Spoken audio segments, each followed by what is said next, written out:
Okay, everybody, this is Deep State Watch. Today is the 29th of May, it's a Wednesday. So I was really shocked. It is about Julian Assange, and I was really shocked last night when I I came across, it was late afternoon, I came across the news that in the last couple of days Julian's the Swedish lawyer, which is the guy who's trying to defend him from the bogus accusation, the case that is the total bogus, the reopening of the case in Sweden. His lawyer, a guy called Pia Samuelsson, I believe, he had to come all the way from Sweden to talk to Julian, because they've been for days and weeks they've been made totally impossible for him to have any communication over the phone. They've been prevented from communicating with his daughter. It's like the illegality of what they're doing is breathtaking. I mean, they showing total contempt for UN ruling, international law, treaties and covenants, domestic law, British law, Ecuadorian law. I mean, it's a fucking joke. I mean, but so basically they prevented his lawyer, Per Samuelsson, from to speak with Julian over the phone. So the lawyer had to come all the way from Sweden, but then when he was able to see Julian, apparently Julian was so ill that he was basically not in a fit state to have any meaningful communication with his lawyer. So Julian is a fighter, and so the fact that is, you should imagine the state he must have been in, because Julian, a fighter, is not to be able, so ill. He was so ill apparently in his cell that he was not even able to have any kind of meaningful exchange with his lawyer, with his Swedish lawyer. I thought he gave me. You should give everybody a clue about this. The way his mental and physical condition is in total meltdown, basically.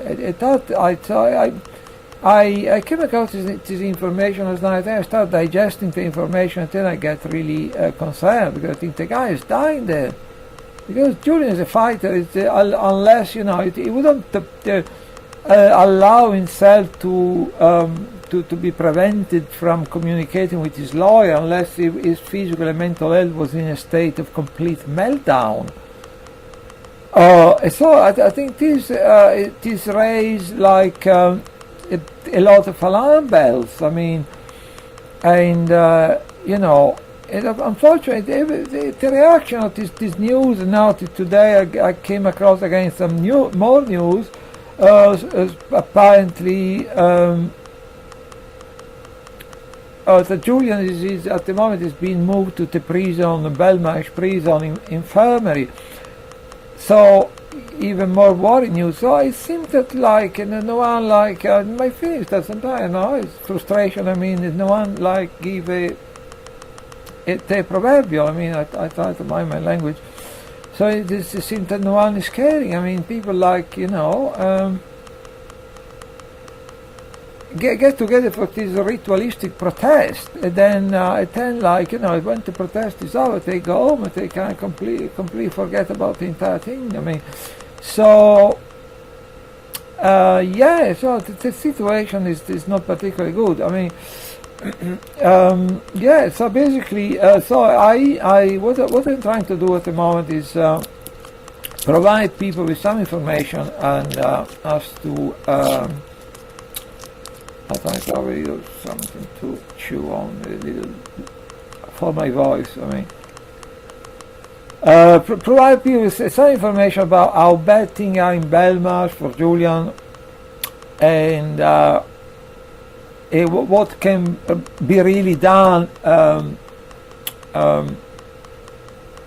to improve things, to have some traction on the situation, to make people aware of what is really going on. I have a very specific idea of something we may try to do to raise awareness and to improve the situation, something which is very concrete. I think it's something we may have actually.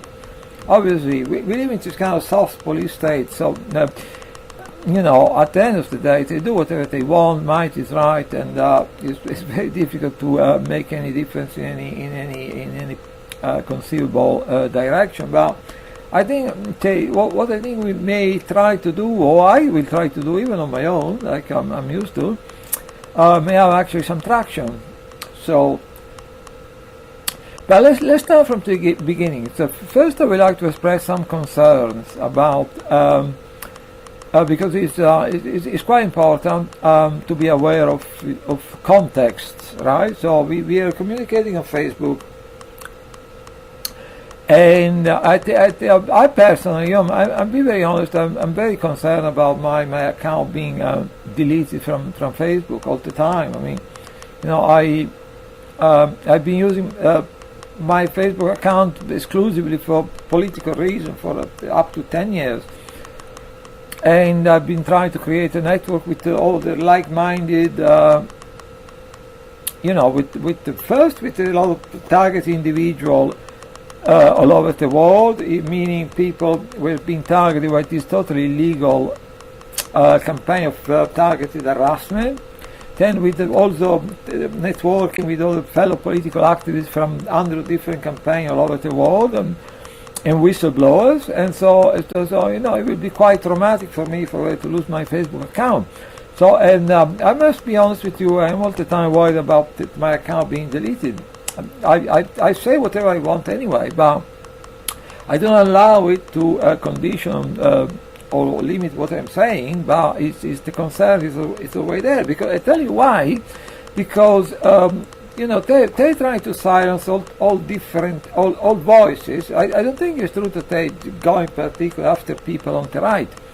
What they're doing is trying to go after all the people, both from the left and the right, because you have the bankers left, you have the bankers right, but then you have also the genuine independent voices from both from the left and from the right, which really question the official narrative. So they go after all the people, both from the left and the right, which dare to question the official gospel narrative of the establishment. And then what is particularly worrying is like you see a page is a group deleted, which is like they're supported by millions of people, just deleted overnight without any kind of chance of getting any appealing, any warning, any chance of appealing or having getting any redress. And what is particularly worrying to me is that the fact that some of these pages and groups, they have the support of actually a million of people. And they're actually supporting ideas, the ideal and causes, which in most cases they actually shared by supported by the majority of Western society.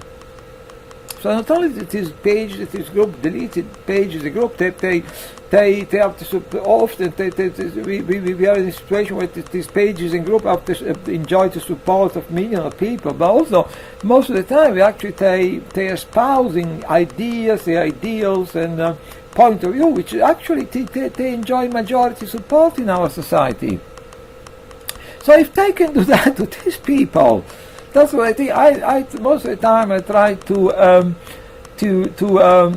speak in defense of targeted individual. I think Julian is a targeted individual. All the people have been singled out, being singled out to be subjected to this campaign of illegal harassment from all over the world, from the United States, the United Kingdom, Australia, France, Germany.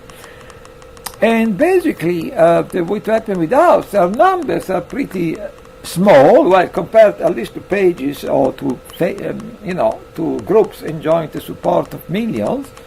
Comparatively speaking, our numbers are fairly small, and actually, we don't enjoy a lot of support. Well, we enjoy increasing support in a way by certain quotas, but we can certainly say that the target individual community enjoy overwhelming support in society. We can really say everyone is.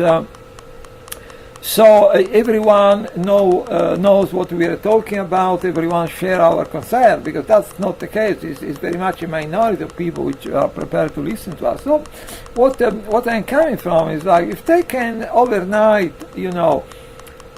delete the pages of the group of organization which they support a million of people, and which actually espousing ideas which are actually enjoy mainstream support in our society. Imagine how easy it would be for them to go after to just delete overnight my account or the pages of in groups which try to talk to defend the right of target individual. But that is a scary thought. So I want to make myself clear. I am here today. I may not be here tomorrow in terms of being able to be on Facebook and to broadcast. So even though I'm not allowed this concern to silence me, but it's a way present, because if they can do away with pages, the group which are very popular, and you can.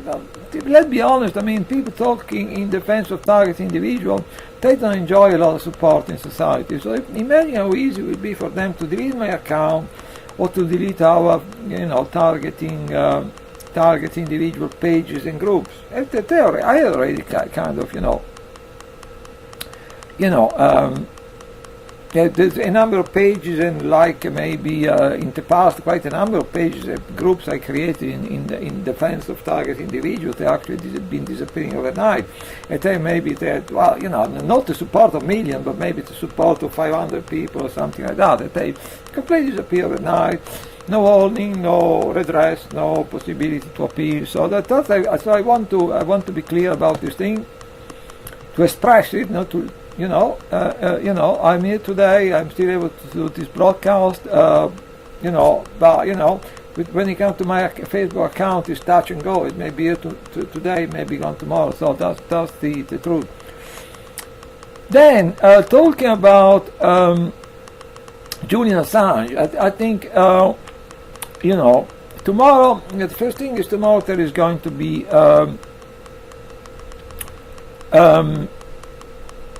There is going to be a second extradition hearing for Julian in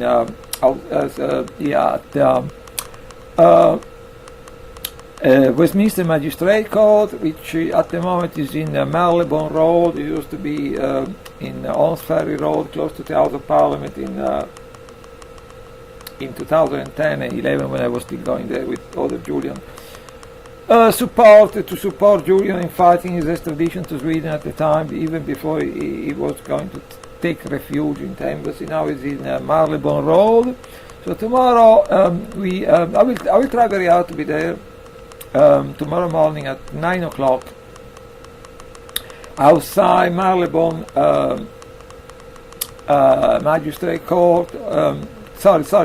Westminster Magistrate Court in Marylebone Road. And there are probably going to be quite a few people there. But the thing is, I'm not entirely sure, but I don't think, I don't even think Julian is going to be there in person. I think it's probably going to rely on a video link. And we know, we know about the video links. But I'm not going to elaborate on that. But so Julian is going to be. We don't know. We don't know, because actually, we don't know what's going to happen, because is he going to appear by video link? Apparently now he's very ill in the infirmary. A few days ago he was even so ill that he was unable to have any meaningful communication with his Swedish lawyer. So is he going to appear by video link, or they're just going to go ahead and do their own thing and without even bothering about Julian? So who knows? But anyway, 9 o'clock tomorrow, Westminster Magistrate Court in Marylebone Road, and I will be there, and probably there are going to be quite a few quite a number of people there, which probably have been listening to the latest this very disturbing news, and probably there is going to be quite a number of people there. But people have been doing different things to support Julian, and including online video. Kieran O'Reilly is now camped outside Belmarsh Prison for been there for a few weeks, and I actually been speaking on the phone with Kieran today. If he has any any news about Julian Earl's situation, if he's getting involved or what's going on. And basically Kieran knows as much as I do know. I mean, all the information which is already available online, etc. So he doesn't have any extra information about this. Apparently, a few days ago he was so ill he wasn't even able to have any meaningful communication with his Piers Samuelsson, his Swedish lawyer, which came all the way from Sweden to talk to him. And then apparently today there is news that he's been moved to the infirmary in Belmarsh Prison, which so yeah, I spoke with Kieran, and today he said he will try to make himself. He will try to make it tomorrow morning at the vigil outside Westminster Magistrate Court. But to make a long story short, basically, I think we need things with traction. Maybe I know a bit about traction because, I for many years in London for more than 10 years I've been trying to campaign about the plight of target individuals, all the individuals which are in a number of Western countries get singled out. Most of the time, totally innocent people getting singled out. Like you may get, like in this country, someone complain too much to a local council, you start getting singled out, and then you get all this constant campaign of harassment. So for many years in London, I've been campaigning to expose the plight of target individuals, and. I know how difficult it is to get any traction because most people don't know about targeting. Most people don't want to know about targeting. It's not exactly a popular kind of cause like these people that have pages and with the million of supporters and enjoy overwhelming support of their ideals in mainstream society. So it's a very different kettle of fish actually. Targeting campaign to expose the plight of target individuals. So I had to try to find way of having traction, the maximum traction possible in what I do. Shouting slogan, being at the right place at the right time and stuff, and you try to maximize the impact, the traction, because no one wants to know about this stuff. So you need to really learn how to be effective if you want to communicate. Try have any chance of anyone even starting to listen to you. So at the moment we are doing visual outside down the street, outside the House of Parliament. We actually had on the 15th or the 22nd of May, we had to do fairly good visual outside the House of Parliament. There was up to 4 or 5 people, and we were displaying a large banner, and I was shouting at the top of my voice about targeting and stuff. So I think the best way to the people have been trying to do to do different things since Julian had been kidnapped from the embassy by these thugs, by these deep state thugs. But but sometimes you need to sit back and think what really does have traction. There's been online video, there's been all sorts of things done. I'm not questioning the traction this thing out, but I think to me, I tell you, people. I'm in Westminster, outside the House of Parliament, outside number 10. I shouted my slogan, and I see all these ministers and member of Parliament walking by, household names all the time. Right? What is the best way to raise awareness about the plight of Julian? I think a few people, maybe only two people, maybe only one person, meaning myself, if no one is going to join me. In Westminster, in the Westminster area, then if you have even only two people, you can maybe 2-3 hours per day, like every day. You can have some, even if only you can. I put this thing to Kieran O'Reilly when I was speaking to him on the phone today. I don't know if he's interested. I mean, it would be nice if interested, because I think it could have a lot more effect to help Julian if you were joining me in Westminster, camping there in outside Belmarsh. But I want to just not to say anything. I have the maximum respect for Kieran, but sometimes you need to find a way which you have to really look to find a way to have some traction in what you, if you want people to become aware of something, you need to really, it's not just sufficient to do something. You need to try to do the thing which may have the maximum impact. So even only two people every day for 2-3 hours around Westminster, say maybe myself and Kieran, and then one person may position himself outside number 10, which and the other person may position himself outside the House of Parliament. Now the Parliament is on recess, but then he's coming back very soon, next Tuesday on the 4th of June. So actually, for the time being, any kind of Parliament recess is going to be fairly short, because they're still trying to sort out this Brexit thing. So we can expect the Parliament to sit quite continuously for the next few months, for the next few weeks. You shouldn't expect long recess. So the Parliament is going to be there if you want to go there and do something about it. So even only two people, say maybe Kieran and myself, for a few hours in Westminster, one person outside Parliament, the other person outside number 10, and then be there like I do usually for targeting, shouting the fact about Julian, and then you get all these member of Parliament going by all the time. You shout the fact about Julian, the fact that Julian is the fact that Julian is basically a publisher and a journalist, is being held in this kind of high security prison together with terrorists and murderers, and the fact that he has it's been 7 years been confined to the embassy, has a lot of piling up physical condition which is not been possible to address for 7 years. Apparently it does.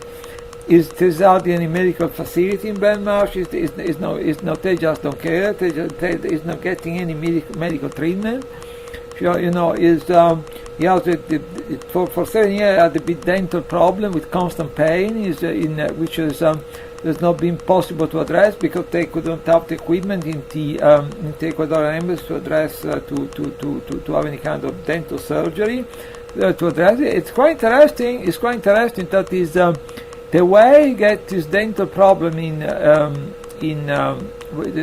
origin of this dental problem is that when before taking refuge in the Ecuadorian embassy, Julian was for some time in Belmarsh Prison for a number of weeks when he was fighting his extradition to Sweden, and before he was able to get bail. And he actually, the way he originally got his dental treatment, he was eating some food in Wandsworth Prison, and what happened, he found he chewed hard on a metallic object in his food, and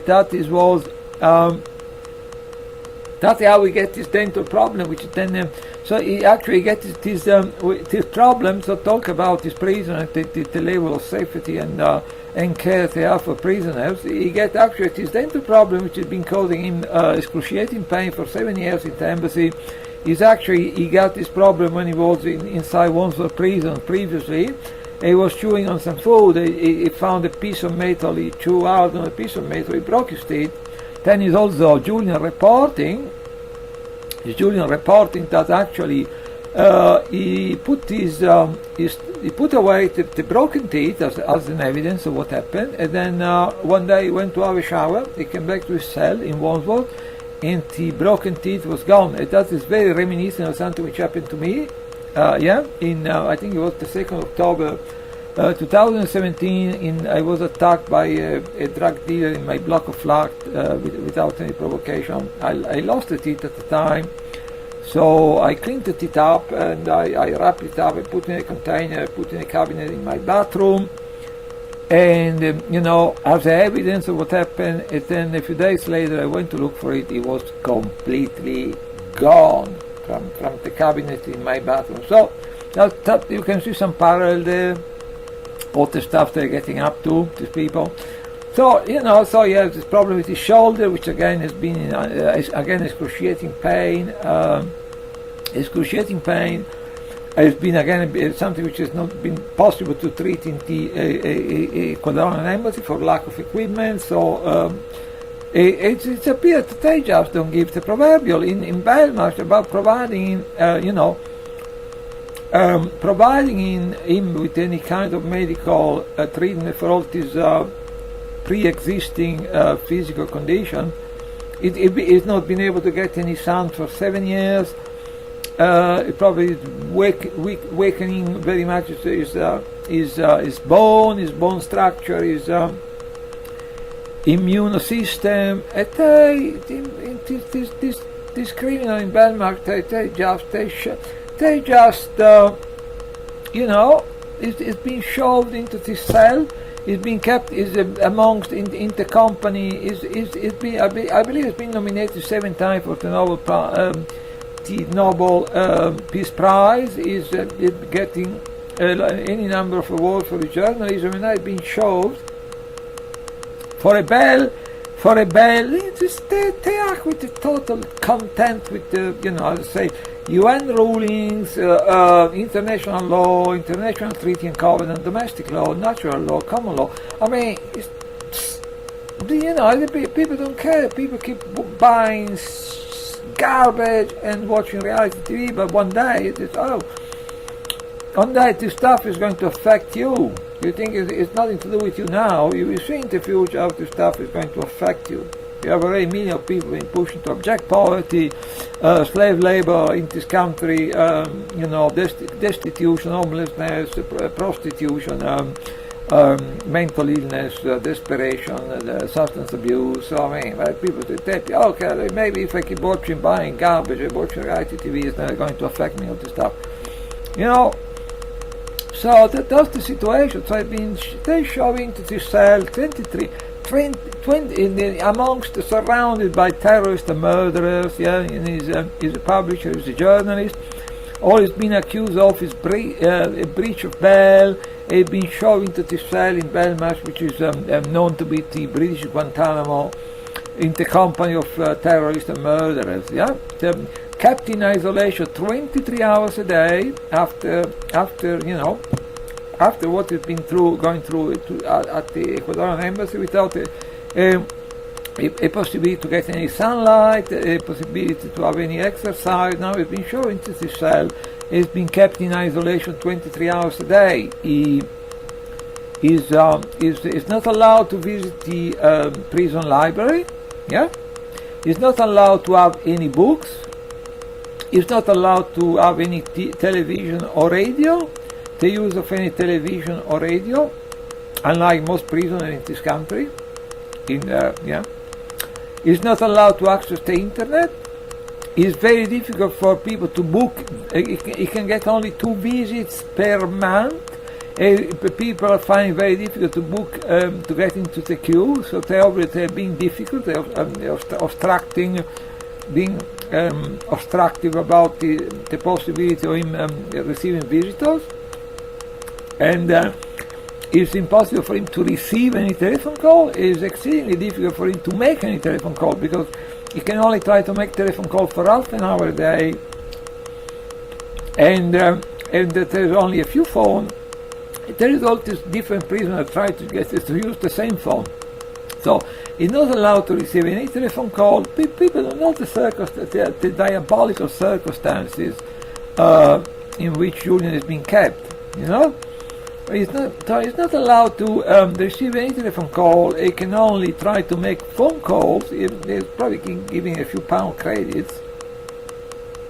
I don't know if they do it through the use of phone card or whatever. It's only given a few pound credit to use maybe over a period of a month or something, and he's only able to make his telephone calls, in the half an hour, the half of his half an hour a day.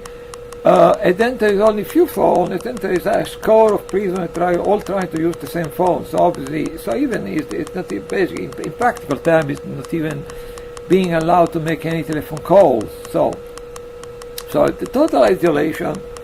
No indication. So it's been constantly interviewed by this creature from the British American intelligence, which arguably, as we don't know, it's probably that they're not using any physical violence just yet. But I expect they're probably using a lot of psychological violence. So it's constantly exposed to these interviews by the lovely people the lovely criminals belonging to British American intelligence, and even though it's probably unlikely to being exposed to any physical violence, it's probably being exposed to a lot of psychological violence, or even possibly threat of violence or veiled threat of violence, surrounded all the time by all these terrorists and murderers in Belmarsh. So, had been known to have been using also, the other inmates to go after certain people or something. So we don't know. I've been trying to find out more. Like I was speaking for a while today with Kieran O'Reilly, which is camped outside Belmarsh. So if he's out any more information, so I asked, what is a one-off thing? Like is suffering maybe from some flu or something is going to go away, or is just the fact that all these different elements combined have been causing him to have some kind of physical and psychological meltdown. So unfortunately, Kieran that doesn't know as much as I do, so we don't know. So if it's just maybe he's suffering from some sudden illness or bout of flu or something, or if is all this the accumulation of all this abuse, psychological, physical abuse, which is going on for the best part of the year, is now causing him to have some sort of physical and psychological meltdown. That's the main thing, because if that is the case, that is very concerning. If he's not even feeling strong enough or together enough to be able to have a meaningful communication with his Swedish lawyers,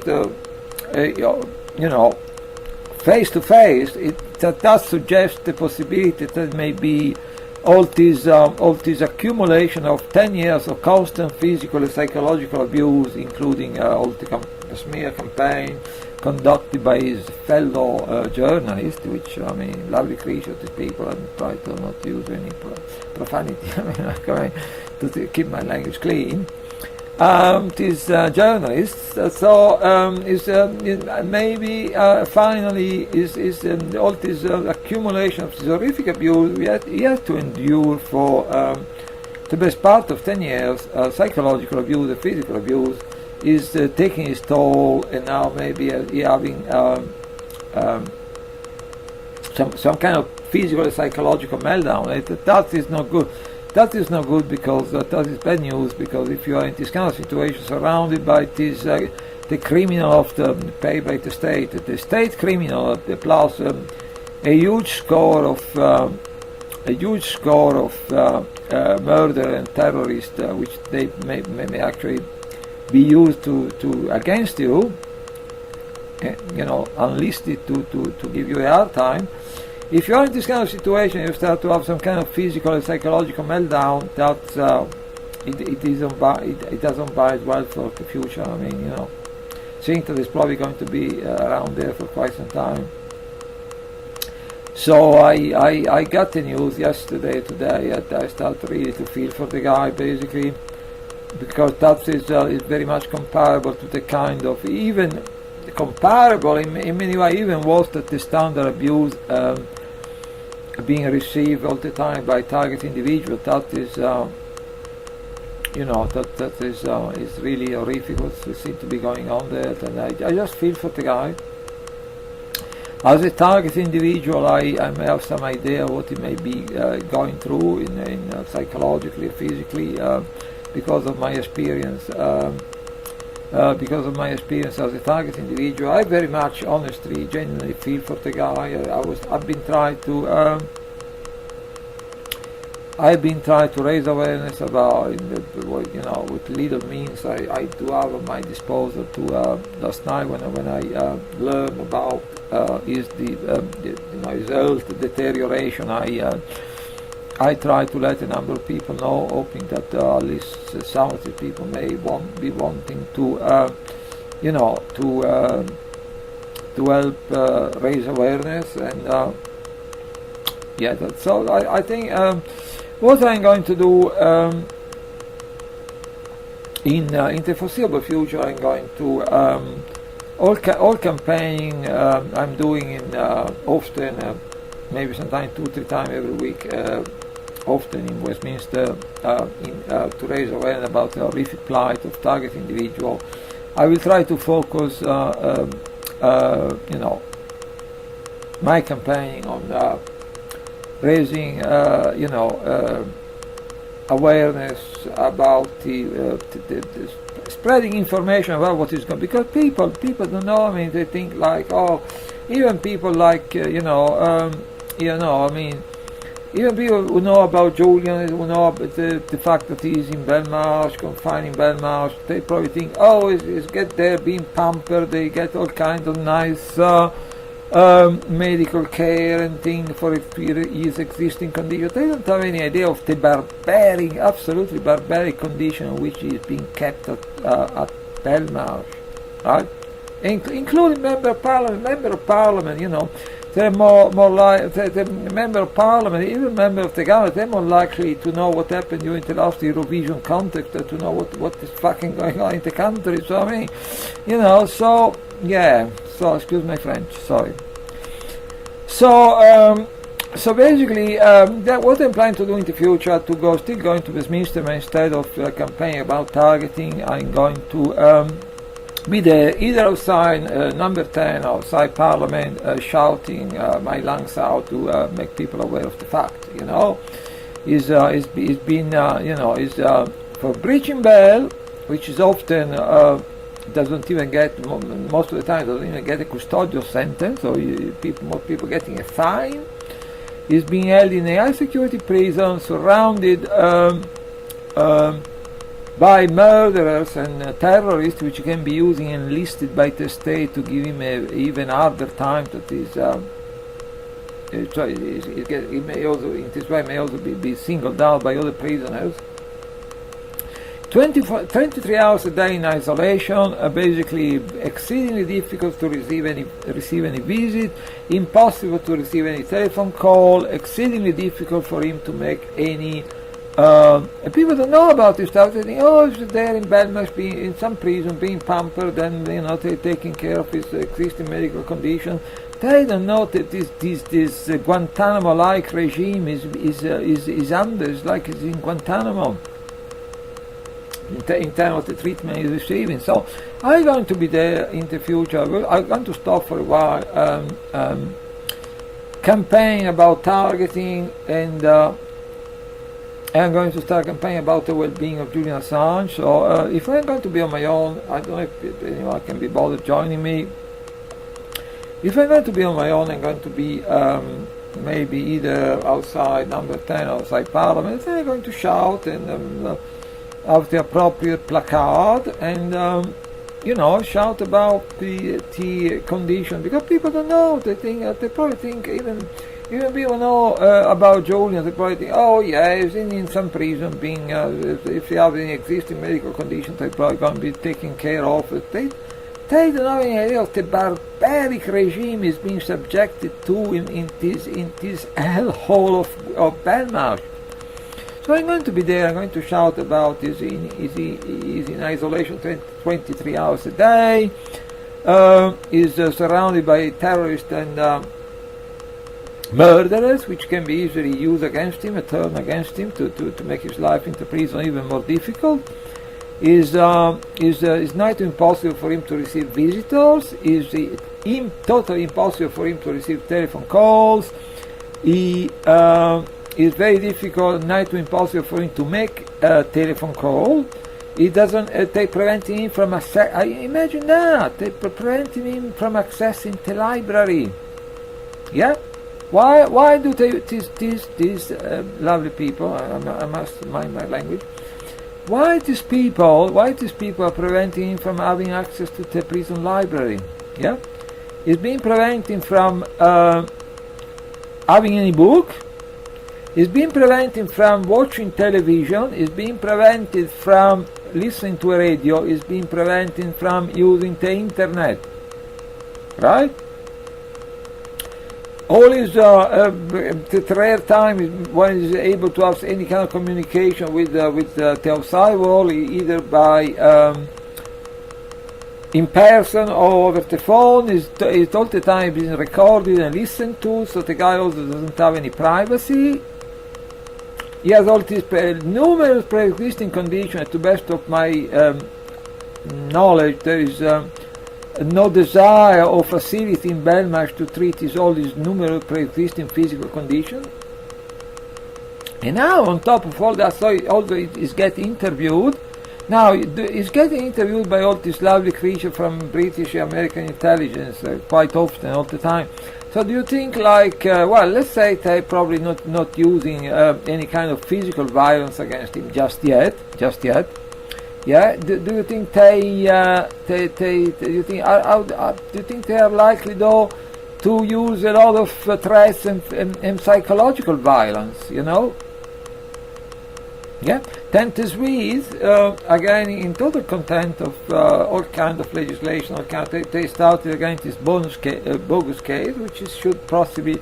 The obvious purpose of that is to further assassinate Julian character, to dig up the old Swedish case, the bogus, to further assassinate Julian character at the time when they were subjecting him to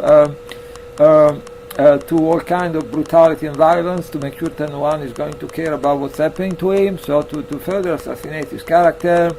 And also possibly to prey on his mind, because as he must, all the thing he has to deal with, the constant physical pain for all the existing conditions, weakened immune system, weakened bones and everything, and in certain future which has been something had to live with some 10 years and not knowing what is going to happen to him in the future.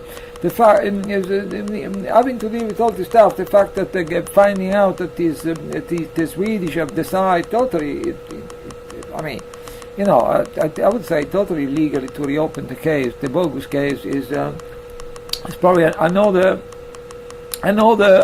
psychological blow for Julian. Not that is, I think the case is completely bogus. I think if they were to allow to be a proper trial, but they will have to, they will probably have to dismiss all this nonsense from day one. So if Julian has gone back to Sweden, or if in the future there is going to be a proper trial about this demented allegation made in Sweden, or made in Washington, they probably will bring along a very early dismissal. So it's no concern. So it's probably no concern about his guilt in anything, but it's probably, on top of all the thing, on top of all the things the poor guy has to deal with, in uncertain future, a number of untreated medical condition and untreated medical condition, etc. The fact that everyone has a breaking point. That's the fact. Everyone has a breaking point psychologically. Everyone has a breaking point. It's the fact that to learn that the Swedes they decide to reopen this bogus case against him. That I don't think is it's been, apart from the purpose of further assassinating his character, I don't think it's going to be really helpful for him to come to terms with the situation and to, So I know that the psychologically destabilizing factor for him to have to deal with the fact that the Swedes have decided to reopen the bogus case against him. So the concern, if it's like something transient or transitory or something temporary, like is infirmary because he get a bad bout of flu, that is something to recover from. But if all this psychological, physical pressure up the been having the effect of causing some kind of physical or psychological meltdown, that's not the state you want to be when you're in a place like Belmarsh, surrounded by both by the murderers, the state murderers, the murderers working for the state, and also all the other murderers and the terrorists in the prison population. So it's not a very safe, healthy situation to be in when you are in this kind of environment. So that's extremely worrying. So so what I'm going to do in the future, there is no contradiction there, because I think Julian is a targeted individual anyway.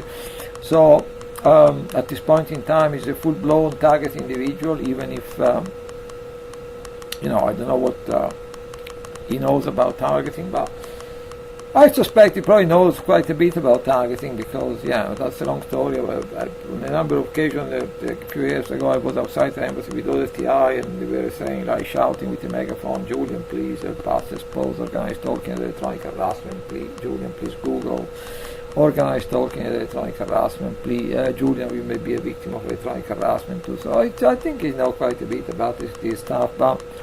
So what I'm going to do, I'm going to stop. So usually I'm outside the Parliament in Westminster protesting and having video maybe on average 2-3 times every week. I will stop campaigning against targeting, and I will start campaigning about making people aware. Because you get all these household name politicians going through all the time, and walking by. So I've been shouting, instead of shouting about targeting, I'll be shouting all the fact about the current condition of Julian current imprisonment. So 23 hours in isolation per day, surrounded by terrorists and murderers, which can be used to cause him harm and grief as well. And this terrorist, they just knifed him to death. Okay. So I don't know if it's something they want to do, but it will probably be difficult for them to do that. So it's a very dangerous environment. No medical care whatsoever for his numerous existing physical condition. No access to the prison library. Why they want to prevent him from accessing the prison library? This sadistic so and so. These people are really evil. I put it to you, these people are really evil. So no access to the prison library, no access to any book. No access to a radio, no access to any television, which is in most prisons in this country. It's very common for people to at least have access to the library, to books, to a radio, to a television. It's very standard for people in this country. So no access to the library, to the prison library. Why not? Why not? No access. He's a journalist. He's not accused of any crime of violence. He should be in a low security prison. They are total contempt for internet, for decency, for international law, UN rulings, treaty and covenants. Is mind blowing. So I'm going to be there in the future in Westminster, either outside Parliament, outside number 10 Downing Street. We'll let these people, the passerby, all these MPs and ministers, what is really going on in Belmarsh, because I suspect most of them don't, not to take care, but to start with, they probably don't even know. They think, Julian is in some British prison being pampered and they taking care of all these existing medical conditions. No, it's a totally barbaric situation. No medical care, they're doing everything to make his physical condition worse, and it's like he's in Guantanamo. That's the truth. So people need to know, and starting with, that probably, all these minister and the member of parliament are more likely to know what happened with as we saw in the last few days, they're more likely to be following the Eurovision contest in Israel than to know what's happening with Julian. So they need to know, and I will make my job to make sure that they know that they were very condition which is living in Belmarsh. Last but not least, so tomorrow, tomorrow.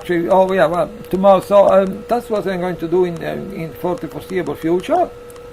So tomorrow we are going to have a meeting, a TI meeting at the in the cafe, Friend Meeting House in front of Euston Station at 5 p.m. Yes, I expect that we are going to very much to discuss. What's happening with Julian. That's what probably what we can do to maybe to get together and raise awareness. If people want to join me, over the phone today, I also invited Kieran Riley to join us, as he did in a previous occasion, one of our meetings. But you say we're probably unlikely to be able to. But anyway, there should be a few people there. We probably discuss what we can do to raise awareness about what's happening with Julian. Then on next week on Wednesday we scheduled to have a House of Parliament vigil at 4 o'clock. The Parliament is going to be back on the previous day, on the Tuesday the 4th of June, and on this following day, the Wednesday the 5th of June, we are going to have a vigil outside Parliament. And if people agree with me, we are going to, instead of campaigning about targeting in general, we are going to campaign about spreading awareness about what's happening with Julian, and the isolation, his physical condition, the fact that they may be in full. If you start getting, the infirmary, I expect that the infirmary of Belmarsh Prison is probably a pretty primitive and barbaric condition. I don't know what they been, what kind of condition they can cater. To let people know what is really going on, because as I said, the speaker, minister, member of parliament, they're more likely to know what happened with the latest Eurovision context than to know what's happening with Julian, or what's happening in the real world, or the life of ordinary people. So let them know, let's inform them to see if they care. So, and then last but not least, there is this thing with this article. Let's see if I can show you the article now. I will try to see if what's going on there. I will try. So now I may try to go through. Some information. Particularly there is some information. So obviously we know Julian. It's been interviewed extensively in the last few weeks by this creature. I try not to use any profanity. From very hard from British American intelligence. These lovely people, this lovely creature, and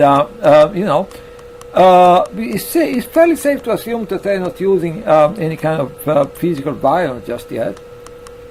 But I difficult to think that they're conducting these interviews without using a lot of threats, a lot of psychological violence, some kind of psychological waterboarding there.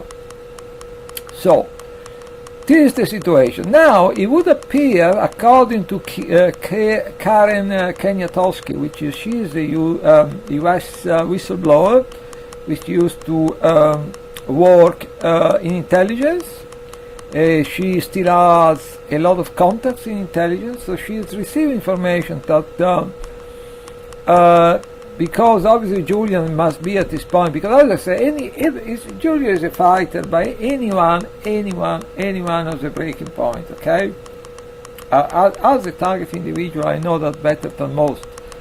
Anyone has a breaking point, so it seems that obviously, like anyone else in the same situation, is probably going through at least some kind of partial or minor, psychological meltdown. And so basically what they're doing Not unlike what they do, like, with all kind of people which are in this country and other countries. All the people, like, they experience any kind of mental distress, they just poison them with these psychotropic and psychiatric drugs, which are totally, utterly, completely lethal. They're lethal physically, they're lethal psychologically. So what they're doing now, think that it's probably obviously experiencing some kind of mental distress. And who wouldn't in his situation after 7 years in the embassy? So it seems that they're treating him, giving him this zombie drug called BZ. Yeah, according to Kaniatowski, which is according to a conversation she's been having with fellow people in working in intelligence, contacts in intelligence. She used to work in intelligence herself. It would appear that so is in some kind of mental distress, obviously. That's why probably complaining to them about some kind of mental distress, or hoping maybe also that they would give him some kind of break and stop making his life completely unbearable. And what they're doing in response, apparently, according to Karen Koniatowski, they give him this zombie drug BZ, which is basically everyone knows. People who know about this drug, they know that it's basically transform people into zombie. So they just zombie, vegetable. It's been given to U.S. veterans, and basically there is a huge amount of evidence that they give you this drug. Not unlike many of the other psychiatric drugs they apply on people anyway. So basically this is a zombie drug, and then you just they give you this stuff, and then you become a different person, but like a zombie, a vegetable. So which I suspect is so it obviously, if as I very much fear and suspect that Julian is having some kind of major breakdown and mental meltdown and breakdown, I suspect that the fact that on top of all the thing he has to deal with, which is horrific, totally horrific, is the fact that he also had to deal with the effect of the zombie drugs. If that will give anyone a mental breakdown and a mental cause anyone to go on full mental meltdown. So basically, let's quickly. So that's the main thing I wanted to talk about. If people want to join me, because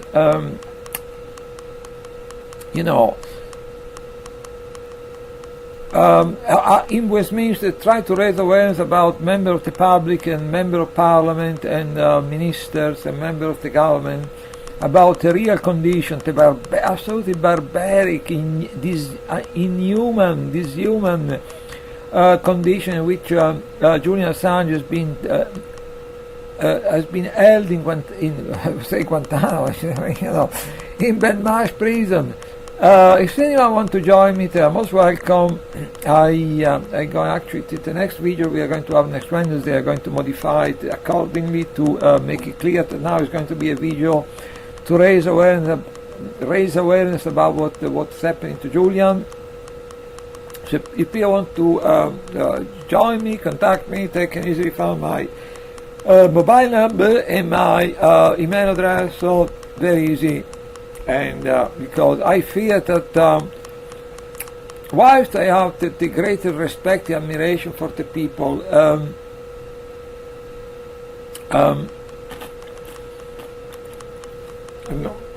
Susie Dawson organizes these online visuals, and all the people organizing this video outside Westminster Magistrate Court. Sadly, it seems that this, tis the Saturday presence outside Belmarsh of the fairly large number of people has been it went on for a couple of weeks, then people seem to have been losing interest.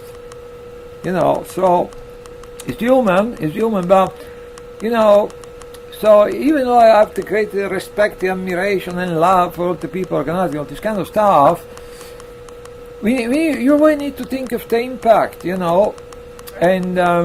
I think these things are very commendable, very laudable, but I don't think they're terribly impactful. Some of the stuff that's been organized so far. And some of the fact that after the commotion following Julian kidnapping, then people get really excited for a couple of weeks, then they seem everyone went home and they kind of lost part of their interest, And so some of the initiatives they start to either draw less people or stopped altogether.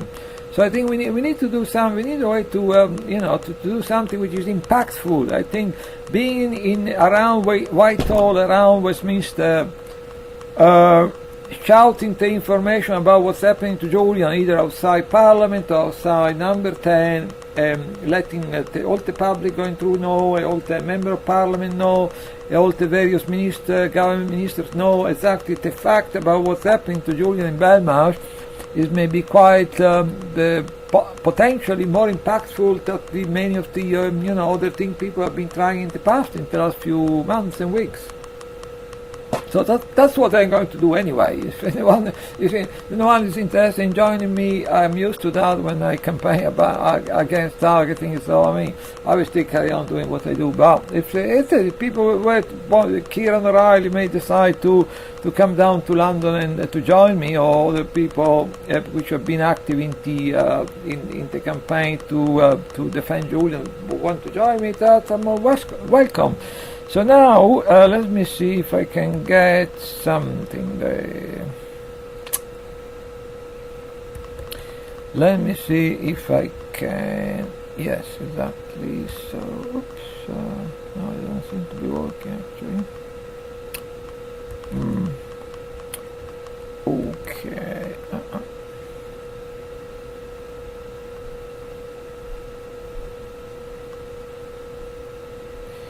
Yes, well, I was trying to share with you, because the main thing is, to me, is just not so much interesting in bells and whistles and showing you video, showing you article, because I will try to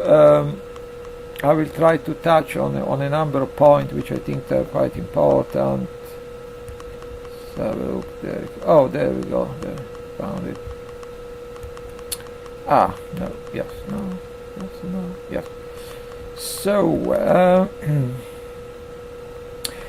but anyway, so I'm not so much interested in producing bells and whistles and showing you video, showing you article and stuff, because I tell you was a number of important subject and things I wanted to touch, and I did that.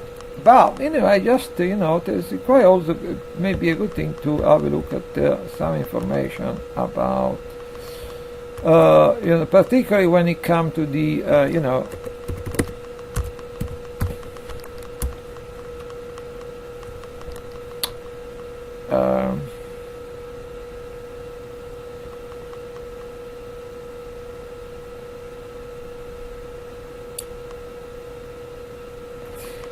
so, I don't know if you can see what's going on there. So, yeah.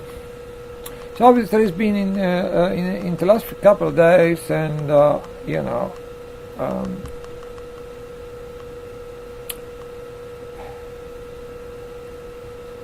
so you can see there. So let's have a look quickly at some of the article. I don't want. So it's this is a form. This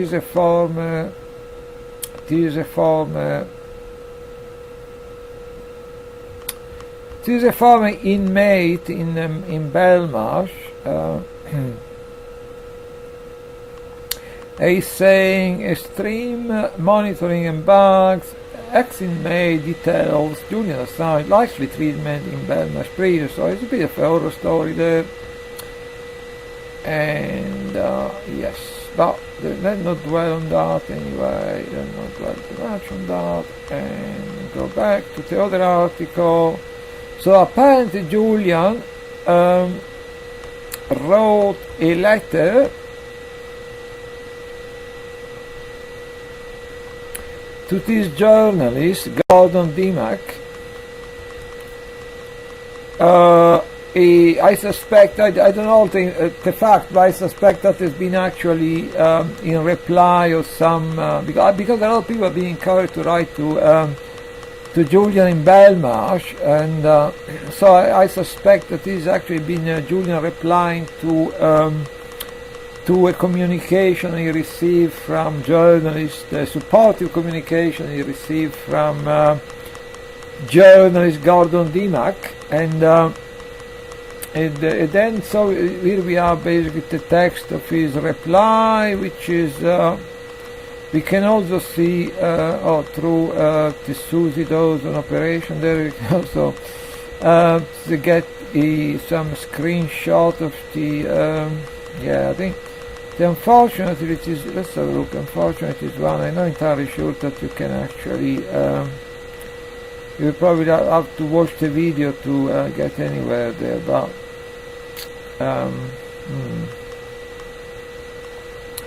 you probably need to watch the video to get anywhere. So look,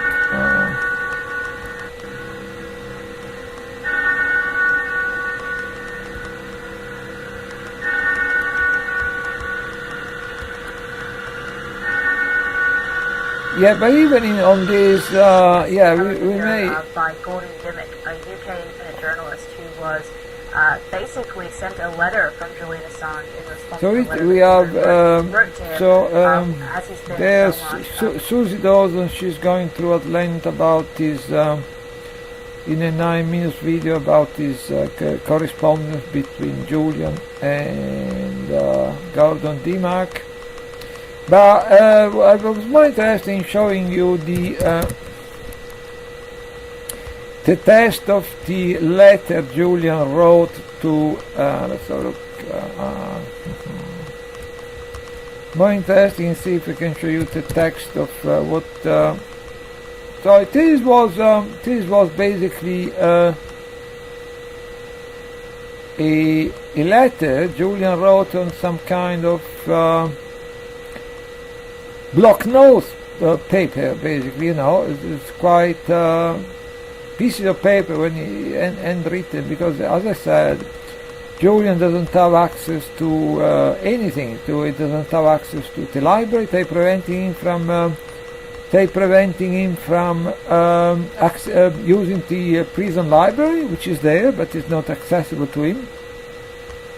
He's not allowed to have a book, to listen to the radio, to watch any television, to get any information about current news. He's not allowed to access the internet in any way. My understanding is that in Belmarsh, people in theory, it's not allowed to access the library anyway. But if he were allowed to access the library, then probably what you have is you can have a few minutes access on the internet in the library, having to compete with hundreds of other inmates, which basically all wanted to be granted the same access. So even if you were allow access to the library, you probably would be able to borrow some books, but you won't be able to use the internet because the access there is it's only a few minutes a day. The access is very limited. So is there basically a text of handwritten note, and what Julian said is, I have been isolated from all ability to prepare to defend myself. No laptop, no internet, no computer, no library so far.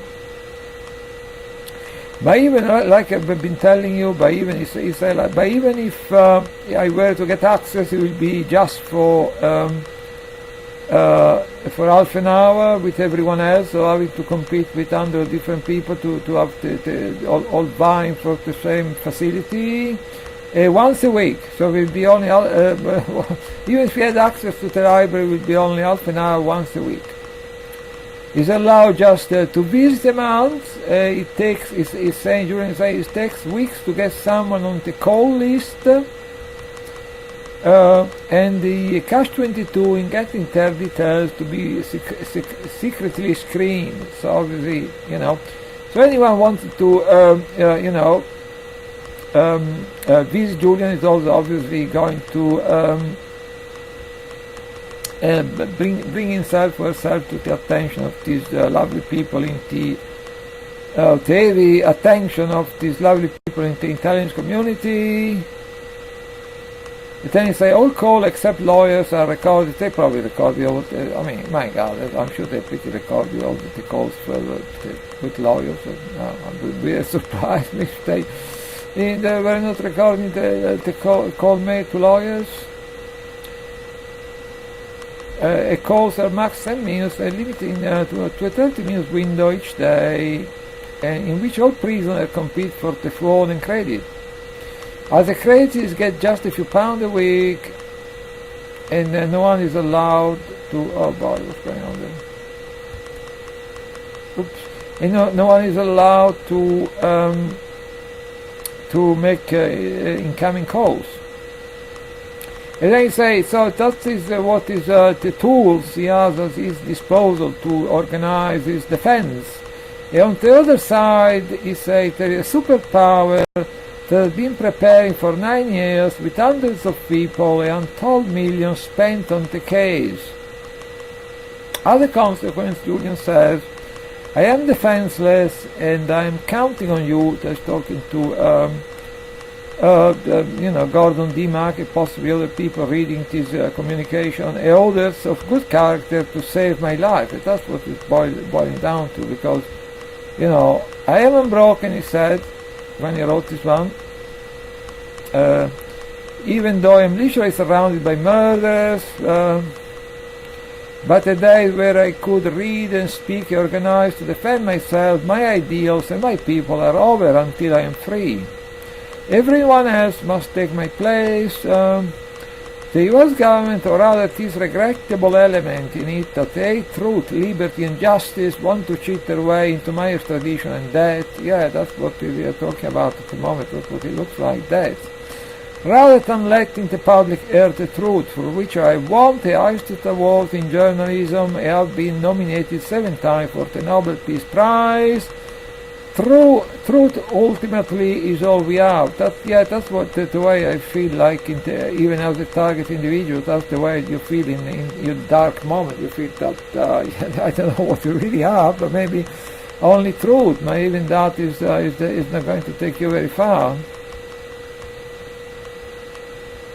So that's the one of the latest communication from Julian, writing this letter to journalist Gordon D. Mack.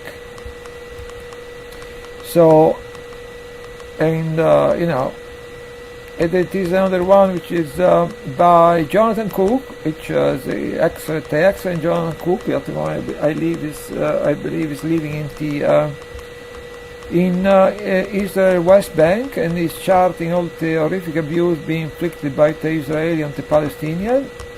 Anyway, in this article is dealing with, there is a picture of, Oh, an interesting thing to remember is that, basically, so from all the information we have, it seems that Julian, basically, all his internal possession, all he has is the clothes he had on his back when he was kidnapped from the embassy, right?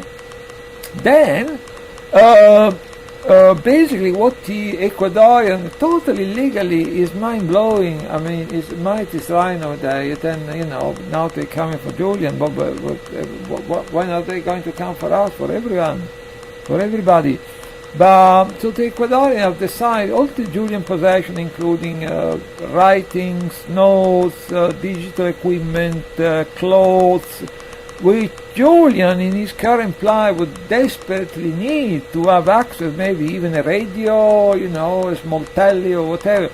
Julian in his current plight would desperately need to have access to his possession, because as far as all his own in Belmarsh Prison is the clothes he had on his back when he was kidnapped. But the Ecuadorian, these lovely people, particularly Lenin Moreno's president, possibly is coming up from the top of this abomination, they have decided, totally unaccountably and totally legally, they have decided to hand over all these possessions to different U.S. agencies, which is, I would call that a total abomination. and that include protected communication document charting, protected communication between Julian and his legal team, quite a number of that. So obviously, you know, there is, as I say, total contempt for UN ruling, for total contempt for international law, for total contempt for treaty and covenant this country has been signing, and Ecuador has been signing, and the United States, I don't know if they have been signing them because they usually refuse to, but you know, to sign international treaty and covenant on human rights, usually the US will say, oh no, we don't want to, so we can carry on murdering people and causing mayhem all over the world with impunity, but yeah, so so it's mind-blowing, so totally illegal, totally unaccountably, they decide to hand over all Julian possession to some American agencies, which is disgusting, and you know, I think I should mind my language, but and then it has happened possibly 3 or 4 days ago. At the time, actually, there was quite a small but vocal protest outside the embassy when people got wind of what was going to happen. A few protesters gathered there on a very short notice, I expect, protesting this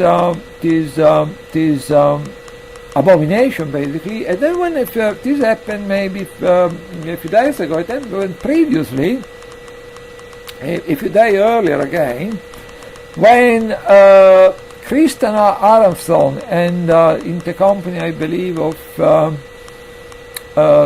of the WikiLeaks lawyers, Jennifer Robinson, and other activists, but they went to the Ecuadorian embassy to retrieve Julian possession, which is, apart from everything else, it's probably in a situation in Belmarsh, he probably desperately needs this stuff. Basically, the Ecuadorians refuse to have any communication with them. They refuse to open the door of the embassy, they refuse to answer the bell, they refuse to reply to telephone call and emails. That's what the people in the Ecuadorian embassy did at the time. Yeah? Totally illegal, totally disgusting, totally revolting stuff. And only, you know, the only good thing is that on the same day, I think that was the day when they went to try to retrieve Julian possession. I think it was one of these Saturday when they were having, try to remember, they were having some kind of large protest in, I don't remember which day was exactly, but I know that earlier on today there was quite a huge protest in favor of Julian. And then after that they moved to the Ecuadorian embassy to try to retrieve his possessions, basically, and they were completely ignored. They don't even bother to reply to emails or to telephone calls. They were completely cut off, ignored by the people in the embassy, which is, you know, I wouldn't blame particularly the people in the embassy, which were only executing the orders of lovely creature like Lenin Moreno and his accomplices. But you know, so that's what happened. The only good thing, I think, that it's somewhat, you know, you can find some element for hope and optimism. So I believe on the same day, on the day they went to the embassy to try to retrieve Julian possession. They ended up being completely ignored, like no reply, that they weren't answering the phone or anything. The only good news there is that on the same day, I believe, there was 2 buses coming from France with I think up to 80 Yellow Vest protesters, which they took the trouble to come to London to offer their support to Julian. So actually, the only positive thing on that day, I think, it was when they were refused. You know, the only positive thing, that was the same day, I believe, when there was 2 buses with up to 80 Yellow Vest protesters, which took the trouble to come all the way from France to offer support to Julian. And total support for the Yellow Vest movement. And my only fear about them is that these people are really evil, really clever. So in the same way they completely destroyed the Occupy movement, I very much fear that eventually they will also manage to destroy the Yellow Vest movement and to make it disappear. That's the only concern. But it's very heartwarming. The fact that on one occasion there was up to 80 Yellow Vest protesters from France. They used a couple of buses that they came to London to show their support for Julian. So let's see. I'm not just going on and on and on. I just would like to.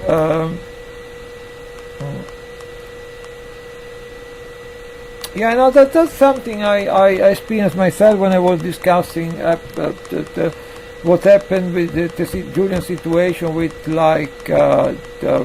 different people in the street or something when I was campaigning, and then I was I was campaigning, and then I was bringing up the situation with Julian Assange while talking also about targeting, and then you get this infuriating reply which. Jonathan Cook is remarking, often you end up talking to people about Julian, you get, as Jonathan Cook is saying, it's astonishing and I would add quite infuriating how often once he hears well-informed, otherwise reasonable people say about Julian Assange. But he ran away from Swedish rape charges by hiding in Ecuador embassy in London, which is totally a lot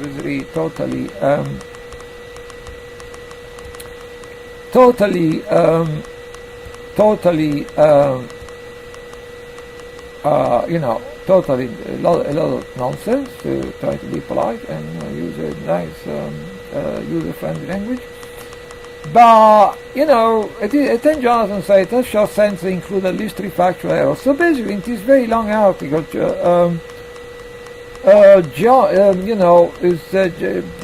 make a story short, Jonathan Cook is shouting all the lies and the propaganda, the smear, the nonsense that's been fed to people about what's happening with Julian Assange. He also is shouting all the hundreds of legal irregularities that they be twisting the law around in every possible way, international law, domestic law, to go after him. So it is charging, and you can probably write 100 books if you had to list. If you had to list at least a huge tome, you have to put. If you list all the legal irregularities they've been committing not in the prosecution, but in the persecution, in the political persecution of Julian Assange, you can fill books. You can fill books just with all the list of all the illegality, all the irregularity oh my God, I know about 100 of them, but where to start? But it's probably, I don't want to be overlong, so I don't know. But we know that as early as 2013, we have the email of we know that the original prosecutor in Sweden decided, she had a good look at the charge. I don't remember her name. She was obviously a very honest, decent woman. She had a very good look at the charges. Immediately she decided to drop everything, to drop all the charges, right? Then this political prosecutor, she was basically a political appointee, as a politician, really, which is the chief prosecutor, it's a Swedish chief prosecutor, this lady which is basically involved with corruption and politics, and a lady called Marianne Nye. She decided to reopen, on her own accord, she decided to reopen the case. But when Julian left Sweden, he left Sweden with the authorization of he asked the authorization of the Swedish authorities, the Swedish prosecutor and etc. If he was arrived for him to leave Sweden and to come to London, and they said, oh yes. He came to London, and then they started this case And in 7 years, they actually never, I don't know what's happening to us today, but they never charged him with anything. So I mean, then in 2013, the Swedish prosecutor again, they wanted to drop the charge. They were constantly being pressured by the British authority, the British judicial system to keep the charge open. So we are now, thanks to Stefania Maurizi, which worked for the Espresso magazine in Italy, she made the freedom of request information, and now we have we have all the lovely emails that these British judiciary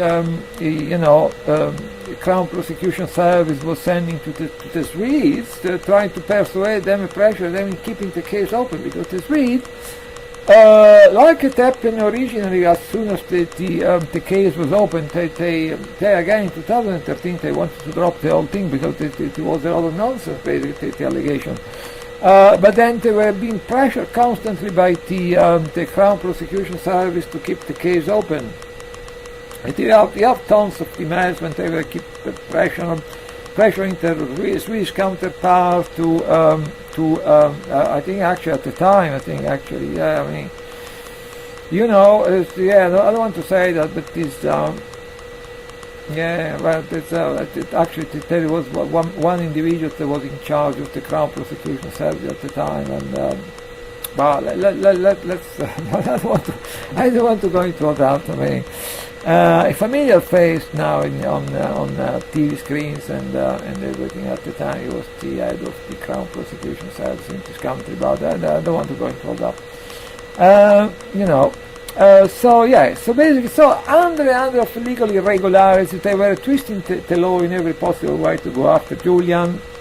I don't want to be over long on this one, so I don't want to go into all the details. I just mentioned a couple of things. So the title of the article by Jonathan Cook is, let's come back there. The title of the article by Jonathan Cook, Endless Procedural Abuses Show Julian Assange case was never about the proper prosecution, but it was rather about persecution. And then it is the one basically that the one that caused me to get quite concerned when I came across this article last night. It's been written by a guy called Oscar Grenfell for Countercurrents. Basically, that's some Julian Assange supporters in front of the embassy. I know most of these people. On the stream right, you can see Kieran O'Reilly. I spoke to him today over the phone to try to find out a bit more about what's going on there in Belmarsh. So basically, that's the article that last night is sparked my concern, basically genuine concern about Julian, because as a targeted individual, I am able to feel a lot of, a lot of empathy for this feeling you get when you feel that everything is conspiring against you, everything is working against you. You can see any hope anywhere. So I can feel a lot of empathy for that. So I came across this article yesterday in the late afternoon, and I got quite concerned, and I kept reading it over and over. So the article says basically that is a Swedish district court this week rejected an application by Julian Assange lawyer for a June 3rd airing. So I expect it's going to be a video link airing into bogus sexual misconduct allegation to be delayed. So I mean, they not even, there will be normal courtesy and normal decency, If Julian is seriously ill, he had to be moved to the infirmary, is either in serious physical or mental meltdown, it will be just a normal procedure, a normal decency, a normal courtesy to postpone the hearing and to give him a chance. I'm kind of reminded, what when we talk about the persecution of Julian Assange, I rather it reminds me a bit of the persecution of Melanie Shaw, which is now, I believe, is being kept prisoners illegally prisoner in somewhere up north. And basically, from one of the things I heard is she started going into mental meltdown, because, you know, as I said before, everyone, no matter how things were tough and everything, you know, everyone has a breaking point. And so it's something a bit reminiscent of,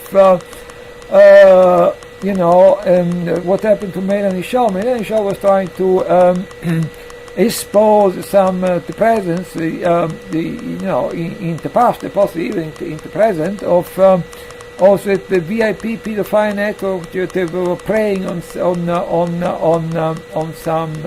children home where she was raised. She was abused, and for me, she was trying to. She was trying to expose this abuse in these children home. Unfortunately, I can't remember the name of is somewhere up in the north of England.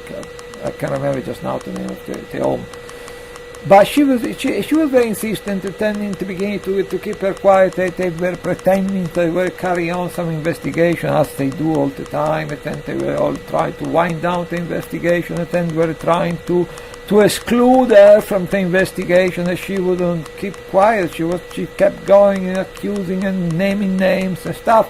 And then they, like, you know, they to resort to dragging her in front of some kangaroo court and imprisoning her, and in conditions which possibly are very similar to the condition in isolation, in deprivation of medical care, deprivation of I think she was deprived of the basic thing, tampons and all kind of toothpaste, and so it's a very sadistic regime. And then she ended up trying to set fire to their cell in protest 3 times. So they break people, they cause people to go into, you know, because everyone has a breaking point at this bastard, they know this very well, so they try to, like, you know, to break people, like, you know, to break people down mentally, to cause some kind of mental breakdown. And then once you get to this point, you're just, you know, they can do with you whatever they want, basically. So that's what's happening to Melanie Shaw. She was abused and incarcerating. People were trying to find out, like friends, supporters were trying to find out, make inquiries about what she was the accusation, what was the charge, what was she charged with. And they couldn't get any answers. They were trying to find out how long she's going to be, you know, what is the length of the sentence. They couldn't find any information whatsoever. In the end, they managed to break her down mentally, psychologically. I think she tried to set fire to herself 3 times.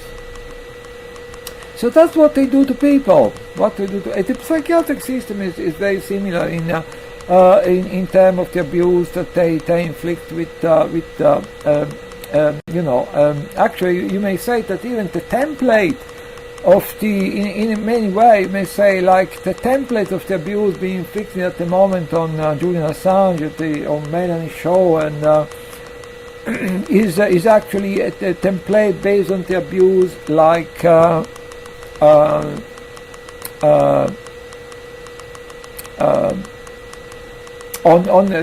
being inflicted on people in psychiatric institutions. That's the basic template to which of the abuse which has been you know, inflicted on people like Julian Assange and Melanie Shaw at the moment. And then there was even Brian Harvey, which is in the past, he was well known for in the past being the frontman of this pop group E17, which is E17 is actually a postal code in London. Is like you know, it's like a poor working class area in East London. So actually, when they called the group E17, it was like to affirm their working class, that is, you know, working class roots of the band. It was quite a gutsy band, from what I can remember at the time. So it is a similar situation with Brian Harvey, who basically at the time, because to expose the abuse, being a sexual abuse of a friend, get into conflict of the guy, I don't remember the name, even if I remember the name, I'd probably be wiser not to mention the name, but the guy managing his band, so he gets into conflict. He found out that the guy managing the band, he was an abuser, so he was trying to expose him, except that this guy was not just an abuser, but he was a very powerful abuser. So it's like, you may say, like a Jimmy Savile kind of figure, with very powerful connection going into the royal family. Maybe this guy did not have connection into the royal family, but he was very well connected. He was managing different, very successful band, a number of different bands. So he was very powerful figure in the entertainment industry, possibly. So then you get the connection with the political world and all the rest of it. So basically, Brian Harvey tried to expose this individual, and he ended up being set up. For his trouble, he ended up being set up, being kicked out of the band, and then being forever being persecuted by mainstream media with the smear story, harassment, intimidation by the police, by other agencies. So and then Brian Harvey, quite befittingly, recently ended up again in. He lives in East London, and ended up again as confirmation of this kind of pattern of situations. But he ended up in just recently, I think it was maybe a couple of months ago, even less. Ended up again in a psychiatric hospital because it kept being harassed and targeted by the media, by different agencies, so it tried to expose this kind of pedophile network, to fight back by exposing these people, and then recently found himself having to spend some time in a psychiatric hospital. I think it was in Good May Hospital in Ilford, in his local psychiatric hospital. So we have a template of abuse which often is based on a psychiatric system of abuse which is aimed to breaking people down psychologically. So going back to the article, so with no kind of decency, courtesy, anything, they relaunched this bogus case, and then they don't even willing to delay the hearing, the video link hearing of any, which is scheduled for the June 3rd, which I believe is next Monday. They don't even have the decency to postpone the thing that Julian is in a very big way at the moment. They don't even have after reopening this bogus case, they don't even have the decencies to allow Julian to recover, to be fit to take part in the hearing. It's a kangaroo court, so they don't need Julian. They probably already decided in advance what they're going to do to him, so obviously they're not interested in having him taking part. And then we know that the video link can be quite dodgy, because every time people say something which may be quite damning or very interesting, all of a sudden, it's very convenient to having people present by video link, because every time there is something interesting or damning for the establishment or for all these criminals, there is the video links is being falling. Stuff happens and the video link is being falling. I believe it happened when the video link hearing with Melanie Shaw up north, that every time she was trying to say say something damning about this racket of pedophile criminals, the video link was falling. And I think it happened when Julian Assange a few months back was trying to bring a case against the Ecuadorian government in Quito by video link for violation of his human rights. Lo and behold, the video link kept falling and being interrupted. So we know, and if you wise up to this, if you know about this kind of stuff, you know that also the video link they use to great effect in to silence people, to prevent people from conducting to silence people, to conducting is conducting self-defense properly to prevent people from defending themselves in an effective way. So they all kind of playing all kind of games about the use of this video link, and I don't know. I can see any reason. I expect that tomorrow is going to be the second hearing for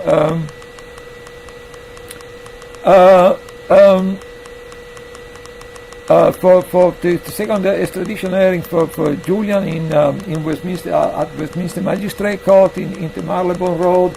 Yeah, I believe that if we are to believe all the latest information coming out of Belmarsh, Julian wouldn't be able to attend even by.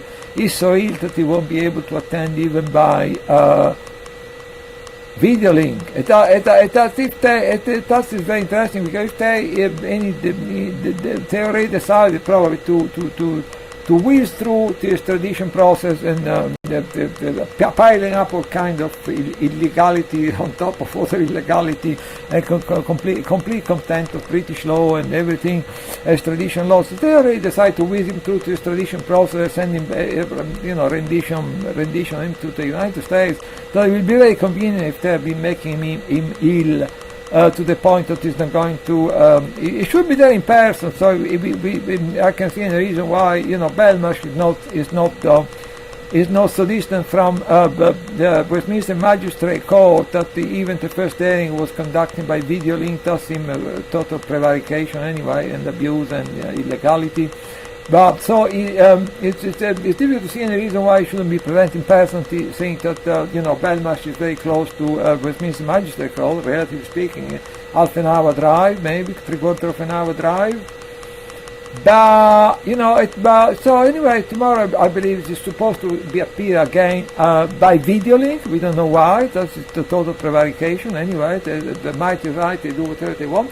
But it's giving is the information we have been receiving about his health condition, and it's probably won't even be able to appear by video link. It's probably not going to be well enough. So abuse and prevarication. They're probably making me meal on purpose. So if they already decided to run roughshod over this extradition hearing and just rendition into the United States, it's probably very convenient that it's too ill to appear in the hearing, so they can even more do whatever they want, and yeah. The hearing is okay. So it's the hearing tomorrow, the 30th of May, about extradition to the United States, and a hearing on the 3rd of June. So if he's not going to be fit to even for having a video link on June 3rd, it's probably not going to be fit to having a video link tomorrow with Westminster Magistrate Court. So they're probably making me ill on purpose, so they can even control even more all this. They're probably making me ill on purpose, so they can even better control all the stuff going on in these kangaroo courts, And so now he's facing, in theory, in potential, is 170 years in prison with all these new espionage charges. But it's probably got. I don't think it's probably. I don't know how long it's going. I don't know how long it's going to survive. If we're going to subject to this kind of regime, let alone 170 years in prison. I mean, yeah, it's pretty, horrific, this stuff. But anyway, so basically, going back to the lawyer, which Per Samuelsson is the Swedish lawyer defending him against the bogus charges, told Reuters on Tuesday, I think it was yesterday, apparently he met with Julian in Belmarsh yesterday, and then after that he made a request for the hearing to be delayed after meeting with Assange in Belmarsh. Oh, on Friday. Oh, so actually, I think Kieran Rai told me that actually the meeting took place on Friday, not yesterday. So it's just that yesterday is when the information started to emerge about Julian being seriously ill, and the fact that the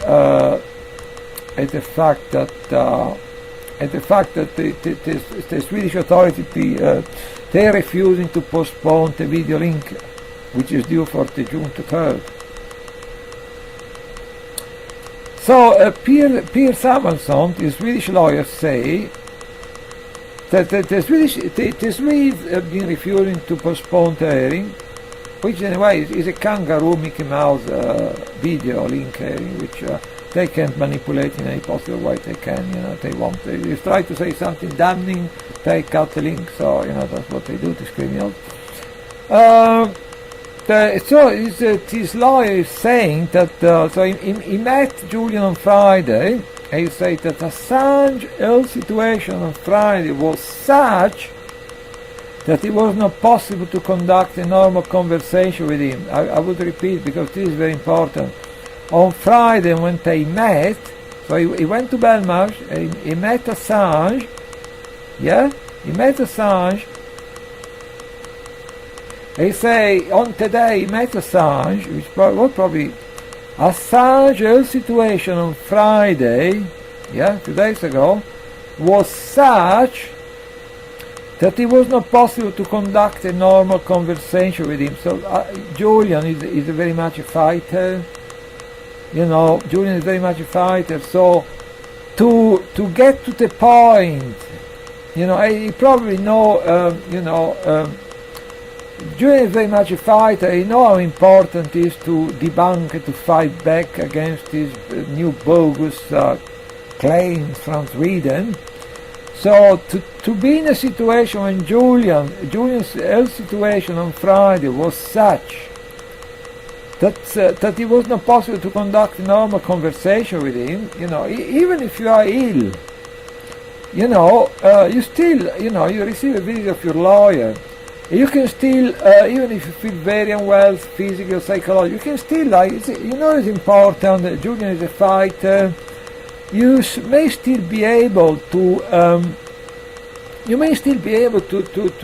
have some meaningful exchange, to make some decision about the future video link hearing and etc., the line of defense. So for Julian, which is basically a fighter, which is to be for his health situation to be such that it was not possible to conduct a normal conversation with him, that gives you some idea of the state the poor guy it is at the moment. Either we have a total physical meltdown because of all this untreated with all these physical conditions that most of them have been caused by the treatment of the establishment anyway, like when he broke one of his tooth by chewing on some piece of metal in World War Prison in 2010. So for him to be, Julian is a fighter, then even if you are feeling well, if you're in bed, you can still have a discussion with your lawyer. So for Julian to be in his health situation to be such that he wasn't unable to have any meaningful exchange with with Pierre Samuelsson, his Swedish lawyer, it does give you some idea of the state of meltdown he must be in at the moment, right? And we fear very much that we are talking about psychological meltdown, because as I said, anyone has a breaking point. The stuff the guy had to be gone through in the last 10 years, from constant smears and accusation from his fellow journalists. I mean, the people are not really journalists, they're language. So by these people pretending to be journalists, so it's 10 years of smears and innuendo accusations, a total uncertainty of his future, never knowing what's going to happen to him. Now they're bringing up. So unfortunately, these people want to shield Julian from reaching a certain conclusion. But it's unfortunate, if we have to be honest. He looked very much like the guy, for not being, not even able to communicate with his lawyer, visiting lawyer. He looked very much like the guy who is going through some kind of psychological meltdown, which is not the place you want to be when you are in in a place like Belmarsh, surrounded by the murderers of the state, by the terrorists, the murder of this, is the murder of your fellow inmates. So that's not very conducive to be in a state of psychological meltdown when we are, we're surrounded by all these murderers, both the ordinary murderers and the establishment murderers. So that's not very conducive and very worrying. So I was requesting for the hearing on June the 3rd regarding Sweden, the demented charges now that they're reopening. Not to be confused with the hearing tomorrow about its extradition to the US, which is going to be in the Westminster Magistrate Court tomorrow morning, 9 o'clock. So I say he wanted the hearing to be postponed when he had a chance to go through the issue in peace and quiet. So that seemed to hint that there was also a situation where they were not even able to speak with any kind of peace and quiet, which is, they do stuff to prisoners. If you are being singled out, you get all kinds of things. You try to have a conversation, you get people being noisy. That's something targets individuals know very well. You get theater, you get organized stalking, you get gun stalking, you can get gun stalking in the prison. They can get all the other prisoners to work against you, to persecute you. So that's even hint of the fact that they were not allowed to have any peace and quiet doing their exchanges. But the district court in Sweden, they decide that this wanted, so they're not even prepared to give a delay. Now, at the latest, the unconfirmed report in the Swedish and Danish language press, the latest one, that Assange has been transferred to the hospital ward of the prison. As I was speaking today with the Kieran Riley, he was saying, well, it's not so much a hospital ward, but it's more like an infirmary. So good, yes, from getting better all the time. Poor Julian, but Stefania Maurizi, the journalist, she did a freedom of information request, and she found out that the Crown Prosecution Service had been badgering this Swede for many years to keep the case open. Apparently, the Swedish judiciary they wanted to close the Gainter case as early as 2013. But they have been constantly badgering by the Crown Prosecution Service to keep the case open, the bogus case open, and thanks to Stefania Maurizi, which is a good investigative journalist. We have now we have all the emails, we have all the documentation of all the emails, the lovely people in the Crown Prosecution Service, they were sending the people in the Swedish Prosecution Service to pressuring them all the time to keep the case open. Whilst the Swedes probably were only just wishing to be left alone and being allowed to close the freaking case. But I think then is again his lawyer, Swedish lawyer, talking, say that is from either yesterday. I think it was from yesterday. It was written yesterday. He's saying, following the press report on Julian Assange, the latest is that he's very unwell, and is this guy Pierre Samuelson. He say, I'm seriously concerned. Oh no, this is Stefania Maurizi speaking. He say she's seriously concerned about the latest news about it being transferred to the hospital ward. It's probably just an infirmary with possibly very, very poor and basic and barbaric medical facility anyway. So Stefania Maurizi, which is the one getting all the compromising emails sent by the Crown Prosecution Service in this country to the Crown Prosecution Service in Sweden, he said that is very concerned about how his health has been undermined by arbitrary detention by Sweden and the UK. She say, I will not be silent. Noble words, but we probably need a bit more. We need people in around, Whitehall and Westminster shouting the truth to passerby, to member of parliament and to member of government.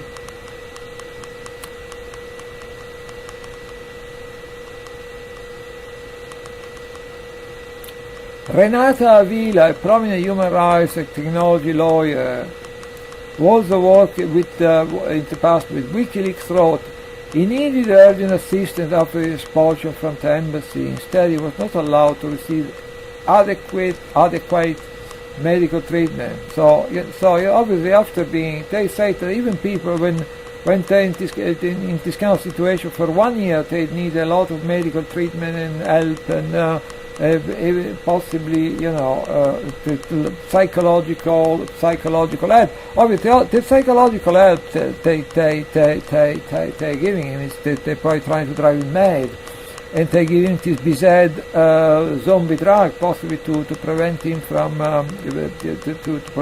functioning in any way, So that's the kind of psychological help he's getting in Belmarsh, and. So he needed urgent assistance after his expulsion from the embassy, and he's not receiving any medical treatment. Avila, this journalist, noted that the Azerbaijani journalist Emin Yusenov had spent roughly 1 year in Switzerland Baku embassy to escape political persecution. After spending 1 year in the same similar situation to Julian, which he spent actually 7 years, he taken a least amount of treatment to go back to normal. This guy has been in this situation for 1 year. Julian has been in this situation for 7 years. Pointing to the protracted detention of Assange in Ecuador London embassy, Avila commented, imagine after 7 years, brutal, and some. And then, in 2016, the United Nations Working Group on Arbitrary Detention determined that Assange has been arbitrarily detained in the Ecuadorian embassy as a result of the threats of the British police to arrest him on bogus bail offences, and the prospect that he will be extradited to the US. So even the United Nations, which is by and large most in his, even the United Nations in most of his working is often very much dependent on very much control. At least a lot of the working of the UN is completely controlled by actually the United States government. Influence and control it. So even the United States, which is also very much dependent on U.S. money to function, etc. Even then, the UN Working Group on Arbitrary Detention, they say that is basically its treatment, both at the end of the Ecuadorian and the British, the American, was totally illegal. During his time in the embassy, Assange was deprived of direct sunlight and was unable to receive adequate medical care, including treatment for a severe dental infection. Actually, it's worth mentioning again that actually, how did he get this dental infection? He's been in severe pain, continuous pain for this dental infection for 7-8 years. There was not the facility to have this condition treated within the embassy. But how did he get this dental infection? Because before taking refuge in the Ecuadorian embassy, Julian spent some time in Woolworth Prison before getting bail.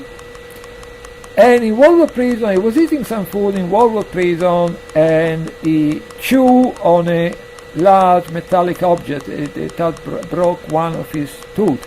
So he's been suffering for severe pain for 7 years about his untreated dental infection. And how was it caused? So by chewing on a piece of metal when it was fed to him when he was in Woolworth Prison. So was that malicious? I leave it to your imagination. I don't know. What do you think? So yeah. Okay. So the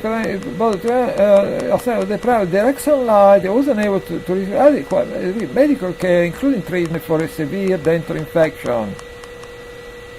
Doctors who examined him repeatedly warned that assigned detention was causing potential irreversible, of course, damage to his health. Yeah.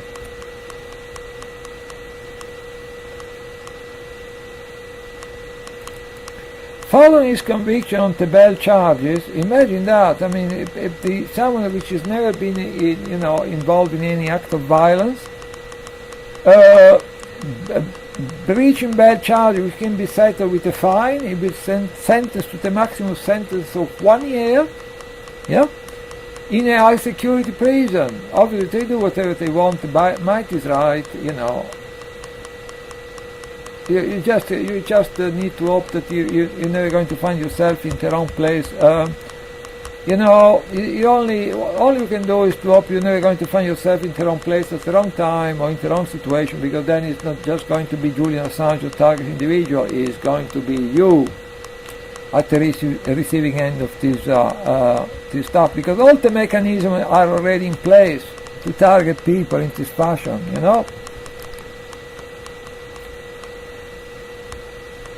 So, following his conviction on the bail charges, which is totally unbelievable, 1 year, something which could be settled with a fine, but obviously they have their own sinister agenda there, all these kangaroo courts. Shortly after his arrest on April 11th, Assange had been held in a harsh condition at Belmarsh Prison. He is limited to 2 personal visits per month, which actually seem to be very difficult to arrange anyway, and there are severe restrictions on his communications. The conditions he faces are a damning indictment of those, including the host of journalists of The Guardian. The Guardian are particularly infuriating these people because they pretend to be kind of progressive, and most of the time they produce a diet of lies, misinformation, propaganda. So these people are I find them particularly infuriating. This language. These lovely people, I find them particularly infuriating. So, this journalist, The Guardian, we declared for years that Assange could walk out of the embassy and enjoy humane treatment at the end of the British authorities. Yeah, he's receiving a lot of humane treatment in this hellhole of Belmarsh. The British Guantanamo has been dubbed. The rejection of the request for the Swedish hearing to be delayed also cast further light on the international legal vendetta to which Assange is being subjected, and some.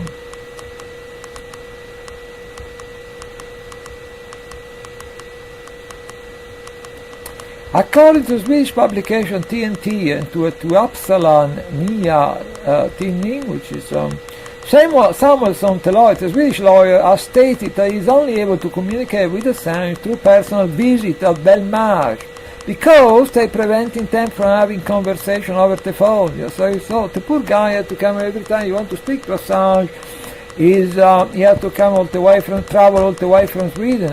Why? Because they actively make it impossible for them to communicate through the phone, to have telephone conversation. So you see, you want to destroy someone's life and make it impossible and unbearable. There is many ways in that can be done. That's I'm sure all the fellow target individuals can relate to some of this stuff because they have been experiencing it themselves in their own lives. So they know about this stuff.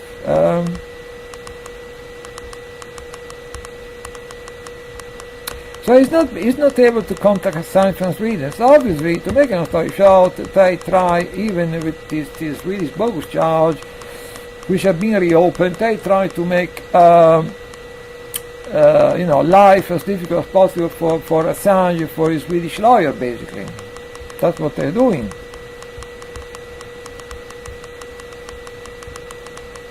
The lawyer Samuelsson also reportedly said that Sweden is proceeding with the June 3rd hearing in the Uppsala District Court, despite the fact that the arrest warrant underlying evidence against Assange will not be translated into English before June 10th. So, it's like kangaroo court all the way. Might is right, they do whatever they want, they breach all kind of procedure and everything. So it's mind-blowing. According to the Uppsala News, Sweden Deputy Chief Prosecutor Eve-Marie Persson, which seemed to making this statement I watched this lady make some of their statement about reopening the case. They seem to be usually enjoying herself sadistically about what she's doing, and just my impression. So this lovely lady, Eve-Marie Persson, declared that it was only necessary for Assange to be informed of the content of the warrants, not provided with a copy of it in a language that he can read. So, they make it up as they go along, we get involved every day. The dismissal of Assange's basic legal right underscores the politically motivated character of the Swedish proceedings.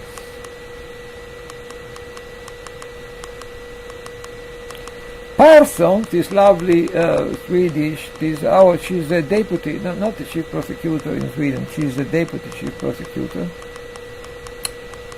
She's been in the past. She's been pressing for this hearing to be, be held on May the 22nd, even before Assange has a chance to speak with his lawyers in Sweden. So is where does it end? I mean, it's mind-blowing. Swedish prosecutor reopened the preliminary investigation earlier this month after it was previously dropped twice over the past 8 years. Yes. When they reopened it, they did not indicate that any new evidence has been obtained. That may have been a reason.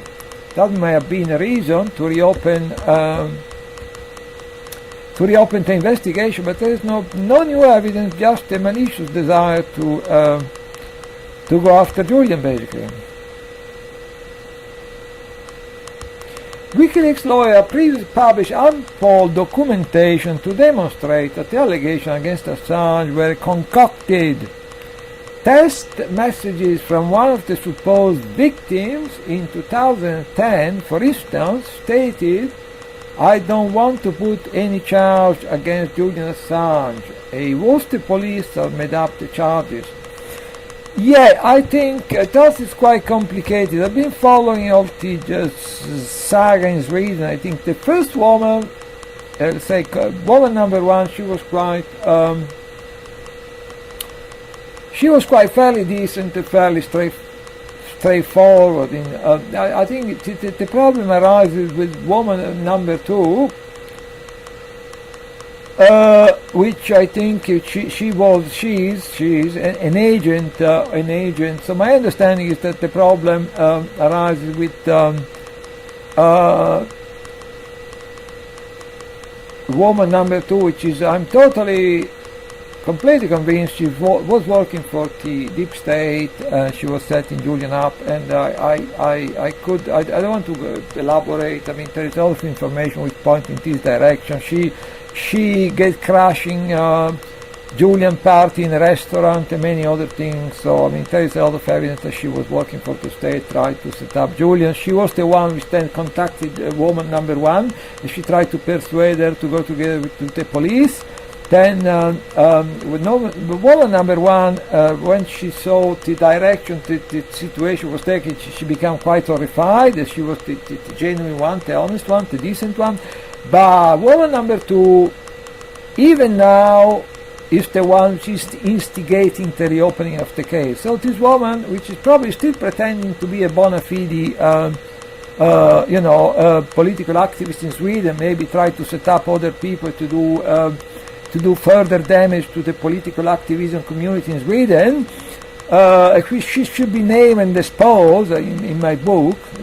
That's not something I intend to do, let's be clear, but in my personal opinion, she should be exposed for who she is. Like in this country, we have been exposing people like, Mark Kennedy and similar people, similar creatures. This woman should be exposed in Sweden for who she is. Not that I'm going to do that myself. Disclaimer, but I think should be done. Should. Instead, all the media have been conspired to protect the anonymity of this monster. But that's just an opinion. I don't intend to expose her myself, but disclaimer. But I think she should be exposed as a police spy, this woman. And that is the one which is instigating. She's, as soon as Julian was arrested, she contacted her lawyer. She asked for the case to be reopened. So she is not satisfied to having completely destroyed Julian's life, his reputation, his life, his health, his mental health, everything. The damage she has been doing to WikiLeaks. This self-styled political activist, because she's self-styling herself as a political activist, this monster. She's not satisfied all the damage she's been causing Julian, some terminal damage, irretrievable damage. As soon as she knew, she found out, well, they probably all planning the whole thing together, that they were all planning together, the Justice Department, the Swedish people, this lovely lady, they were probably planning the timing, they planning the everything, say, oh yeah, like the current Ecuadorian embassy ambassador in the Ecuadorian embassy in London. Say, oh, I was just on the point of notifying Julian that he was he's been revocating his citizenship, his asylum, but then I did not have the time because all these thugs stormed into the embassy and kidnapped him. So I was just going to do it.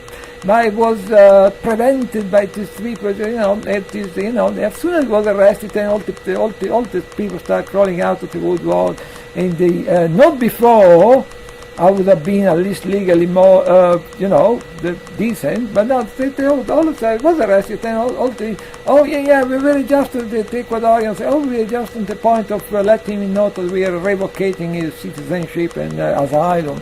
At the America, we're just on the point of, making this application for extradition, God, what can you say? I don't want to use any swear words, so I'm not going to say anything. But, okay. So then there is more detail about, the Crown Prosecution Service were sending the email to the, they're sending email to the Swedish Crown Prosecution Service, say, don't get cold feet, carry on, don't drop the case. So, that's like what they call heavy pressure. And then all the email from the FBI, going back to, this lady I mentioned, Marianne Nye, which was, let me recapitulate a bit the fact, Julian was charged, and in a matter of hours, days, if not hours, the original prosecutor of the case decided to drop the whole thing because it was a lot of nonsense. Then his chief prosecutor, which was very a political animal, a political appointee, this lady Marianne Nye, she decided to reopen it, overruling her subordinate, the other lady decided to drop the case. She overruled that. She thought she knew better, and apparently she was in contact with the FBI when she was doing that. But evidence of the email that were being sent between this lovely lady Marianne Nye, and the FBI, they got inexplicably deleted, as you do. Okay, so there's a few more facts. And they say, the unprecedented international political illegal campaign against Assange and WikiLeaks underscored the urgent need for workers, students, and young people to come to the defense of WikiLeaks founder. His persecution is aimed at setting a precedent for the suppression of mounting popular opposition to war, inequality, authoritarianism. Right. So, yeah, so I don't want to be over long, I'm just going through the main. We already got some, we went through the letter he wrote from Belmarsh.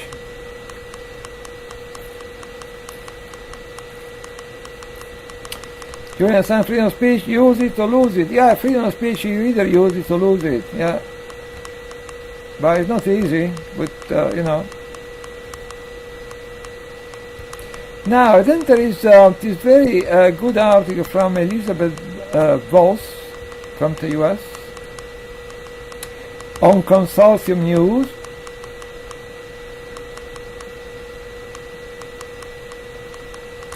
Belmarsh has been called the UK Guantanamo Bay. Elizabeth Voss reports. There's Elizabeth Voss. She wrote this article. Oh. So there is again information about constant abuse, constant illegality, constant abuse, Okay, so she again helped to fill the picture even more. So there is while many prisoners at Belmarsh say it is difficult to see a doctor or a nurse, these services are available at the facility. Oh, good.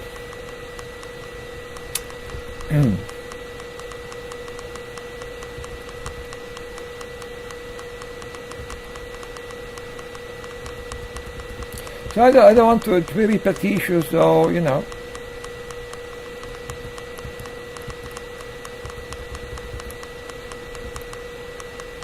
They say that the part of the inmate population is made up of convicted terrorists. But so I just want to touch the main point and.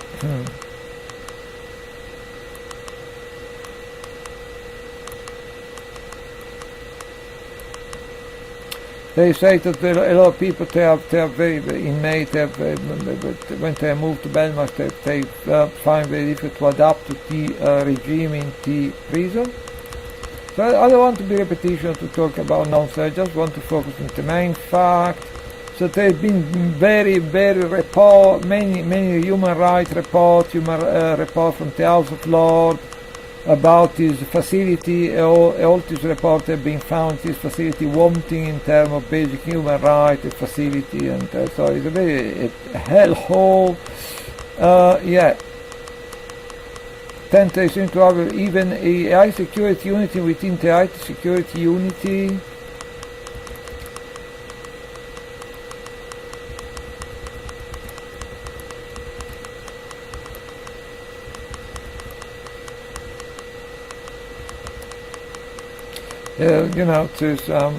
Julian gets some support from Cage, which is commendable on the part, and say people at Cage, they say the UK is doing the US dirty work by persecuting a man who exposed war crimes. So I would just, I don't want to, rambling on it. I try to focus on the main fact which we like to share with people. This is quite interesting because apparently Julian has been having this dental infection for 7 years, which is diabolical. If you think it's some kind of dental problem, and then he go on for a couple of weeks, they get untreated, it's diabolical. But he had this problem, this dental infection, untreated for 7 years because there was obviously not the facility. It requires very specialized equipment and stuff that was not possible to take this equipment inside the embassy, so it was not feasible. So he got this dental infection. He got this dental infection treated for 7 years. But let's have a look again how he got his dental infection. Yeah. The way he got this dental infection originally is that the last time Assange was held in a British prison in 2010, when he was fighting his extradition to Sweden, because before, before being granted bail, he says that he was given food containing metal objects that severely damaged one of his teeth. It was at Wandsworth Prison.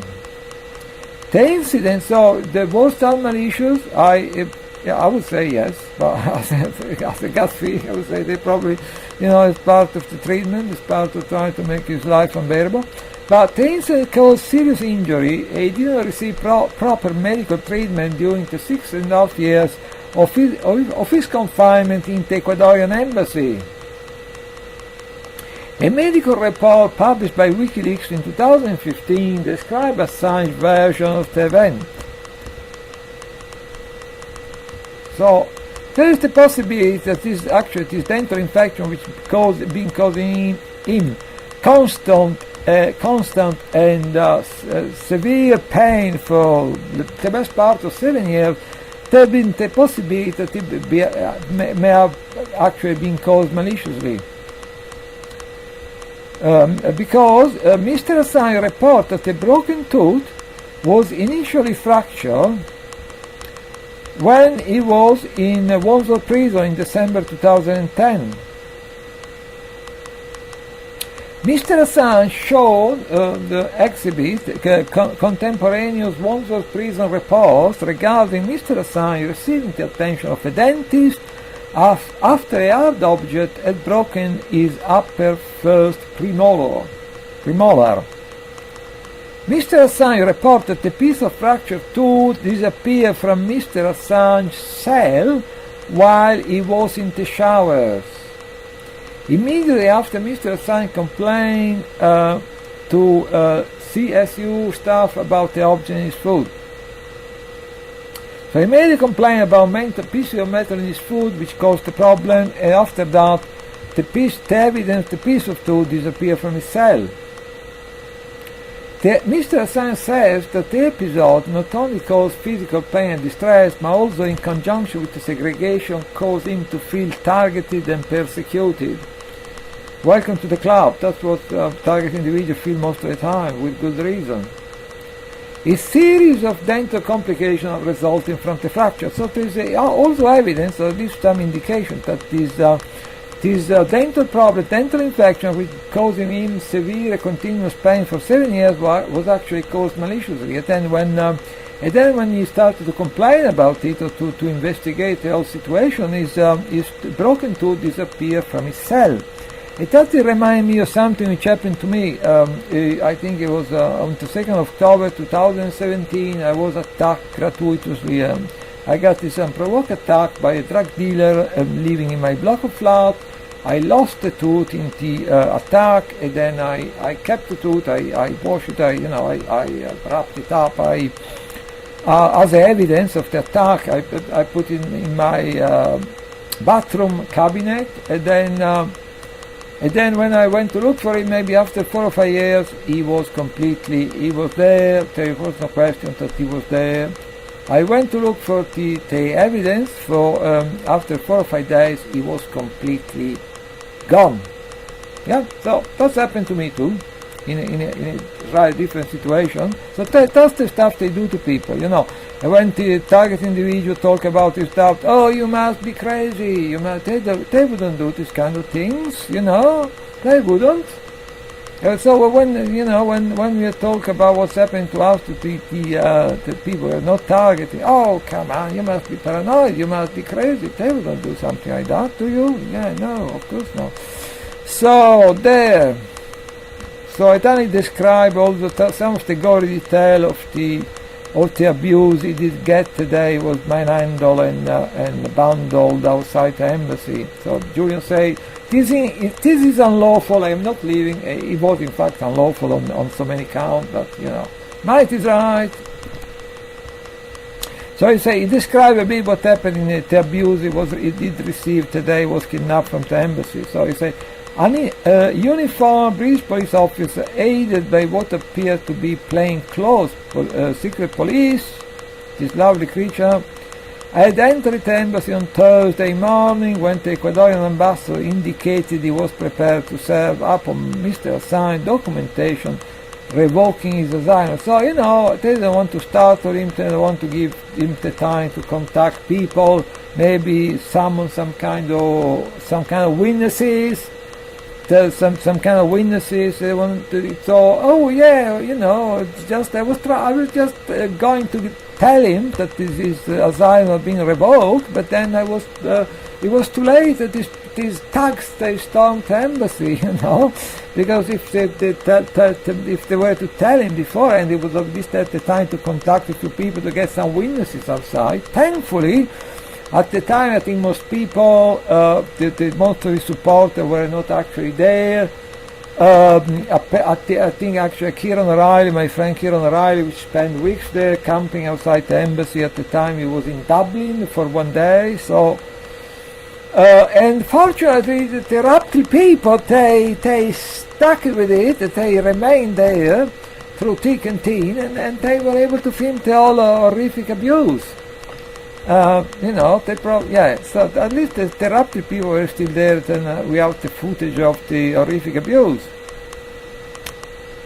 So they could have, and he was just like, going to tell him about his, obviously, of course he was going to tell him about that the asylum had been revoked, but he was like beat by, he was not quick enough, and then all this they start invading the embassy and manhandling in Julian. So but quite conveniently, he was just going to tell him, but he was, he didn't have the time. Very convenient.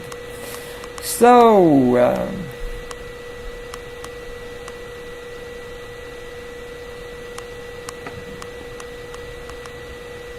And now there is the description of this by attorney James Hines, the Queen's Counsel, representing the US government. So it does this lovely creature, James Hines, Queen's Counsel. There is description of what happened at the embassy on that day. Officers tried to introduce themselves to him in order to execute the arrest warrant before he barged past them, attempting to return to his private room. Quite rightly, he was arguing that what they were doing was totally illegal. He was eventually arrested at 10:15 a.m. He resisted that arrest, claiming this is unlawful, which is totally correct, but he had to be restrained by this lovely creature, deep state creature, and officers were struggling to handcuff him. They received assistance from other officers outside. He was handcuffed, saying, "This is unlawful, I am not leaving." So he tried to, He was in fact lifted into the police van, as everyone has a chance to see from the video, from the gruesome video. Outside the embassy, and taken to the West End Central Police Station. Assange was likely referring to the 1951 Convention on Refugees that forbids a nation that granted someone asylum from returning that person to a country where the easily is likely to be persecuted. They don't give it. I need to be careful with my language. They don't give the proverbial about this stuff, legality and nicety, and it's all about brute force and abuse. Police were then filmed forcibly dragging the handcuffed physically. It isn't look in a very good way actually on today, but not that I do care. Assange from the step of the embassy. During the arrest, Assange was holding a copy of Gore Vidal, The History of the National Security State, as he shouted, "The UK must resist this." Yeah, but people are probably too busy buying garbage and watching right TV, unfortunately. But the UK must resist.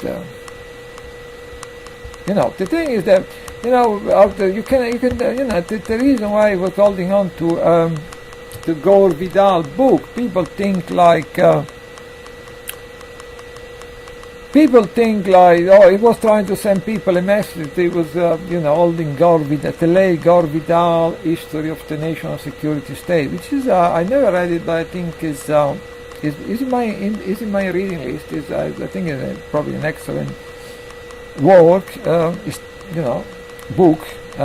But it's building up. He wanted to send people a message. I think maybe there is another explanation. He was holding on to his book. He probably had some idea of the kind of barbaric condition that was going to be thrown in some high security prison.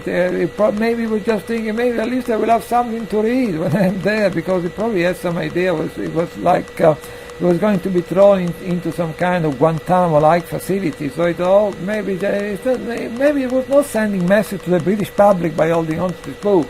Maybe he was just thinking, maybe at least they're going to throw me in some kind of hellhole like Guantanamo, but at least I will have something to read to pass the time.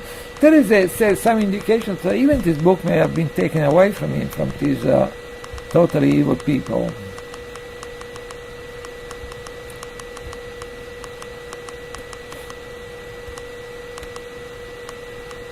Fear of U.S. mistreatment. Well, we know the way Chelsea Manning has been treating it anyway. So they're standard. The mistreatment in this kind of situation is the kind of standards. Then I need to mind my language there. But Mike Pompeo, CIA director, mind you. I think what has been CIA director for what? For a couple of weeks. Mike Pompeo, but. Anyway, the CIA director Mike Pompeo compared WikiLeaks to Al-Qaeda. Well, Al-Qaeda, you must know, Mike, that Al-Qaeda is something which was created by the State Department and, the CIA. So, I mean, it's comparing WikiLeaks to Al-Qaeda. Al-Qaeda, we know it's been financed and created by the State Department, by the CIA. So, I don't see why you want to compare WikiLeaks to Al-Qaeda, this fast creature, but sorry. Try to be careful with the language now. He called WikiLeaks a non-state intelligence service. No, it's not a non-state or state intelligence service, Mike. It's something which allow, Western people, most of which are living in abject poverty, to find out the egregious way in which taxpayer money is being spent, whilst the welfare state is being decimated, that its public services are being destroyed, and most of them are living in tents into abject poverty on the outskirts of some big cities. So this WikiLeaks is not a hostile intelligence service. Is some organization which allow taxpayers in the US, in this country, and the rest of Europe to know where this taxpayer money is going, whilst they're being pushed increasingly by the million into abject poverty and destitution. Yes. There's allowing people to know what some of the horrific crimes these people are perpetrating with our taxpayer money. Meantime, the welfare state has been destroyed, public services have been destroyed, and many people have been pushed into abject poverty and destitution. That's what the WikiLeaks is doing, allowing people to know where the taxpayer money is going.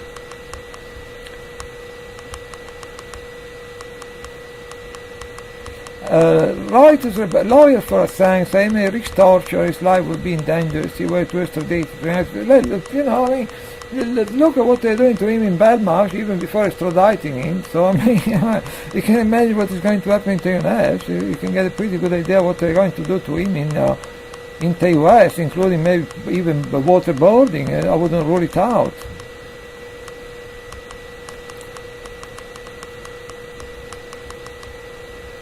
So finally, some of the people are starting to cry crocodile tears about what has been done to Assange. At long last, some of the organizations like ACLU, the Freedom of the Press Foundation, the Center for Investigative Journalism, Amnesty Ireland, Committee to Protect Journalists, Reporters Without Borders, Human Rights Watch, the Center for Constitutional Rights, the National Union of Journalists, the Ninth First Amendment Institute, they finally seem to wake up from their slumber and try to finally say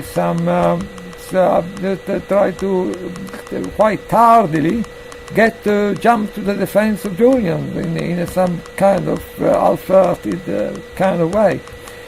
The amount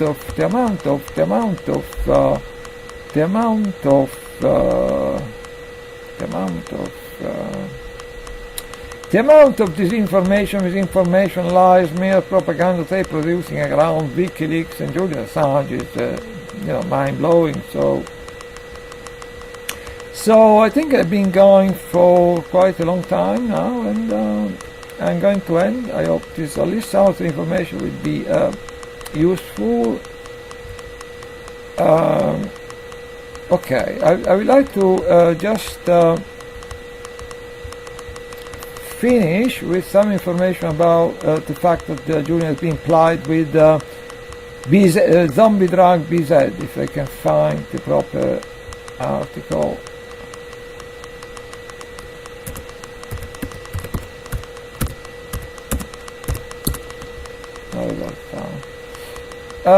The chemical. Yeah, the article from Karen Koniatowski about the fact that they're implying in with BZ is, I think the title of the article is Chemical Waterboarding. Oh, chemical water. Oh. Yeah, the search thing is not always very accurate.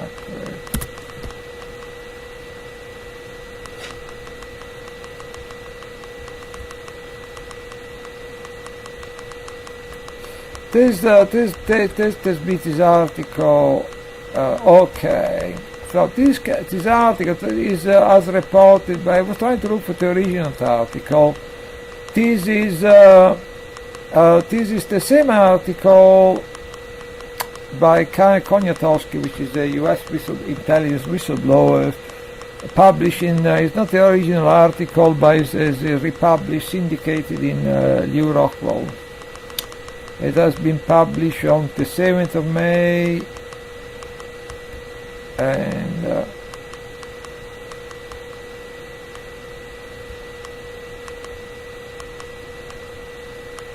so I want to just quickly to cover this concern.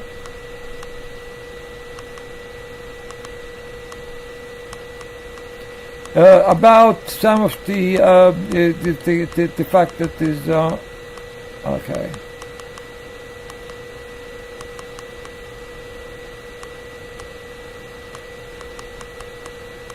So let's focus on the main point, and not to digress and waste time. So furthermore, she say Karen Koniatowski is saying. Writing, the U.S. government employees from the DOD, FBI, and the CIA are being interviewing Assange in Belmarsh Prison prior to any extradition decision. So so we can assume that hopefully they're not engaging in physical violence just yet. Hopefully. But I'm pretty sure that what can these interviews be about other than a lot of threats and psychological violence. So it's being interviewed by these lovely people, and then Karen thought interviewing is the wrong word. I'd like to say doctoring in, because it would be more accurate, except that word implies some care for a political outcome. Chemical Gina, referring to this lovely lady, which should mind my language. Gina Haspel, which is the new director of the CIA. I shouldn't say anything. I should careful. Language. That is lovely lady Gina Haspel, the new director of the CIA. She's involved in this. She's basically directly involved in the brutalization of Julian. She seemed to be getting off on this kind of stuff from previous reports. She seemed to be getting off on torturing people, but anyway, let's not go there. And she seemed to be quite directly involved in the brutality and the abuse, and we are being told that Assange is being treated with 3-quinoclidine benzylate, known as BZ. And now there is an excerpt from the New Yorker, which on a different context describe what taking BZ, so 3-quinoclidine benzylate, known as BZ, zombie drug, what it does to people. It's exposed soldiers exhibited bizarre symptoms, rapid mumbling, or picking obsessively at bedclothes and other objects, real or imaginary. The drug effect lasts for days. At its peak, volunteers were totally cut off in their own minds, jolting from one fragmented existence to the next. Taste of vision, etc., etc., etc., etc., etc.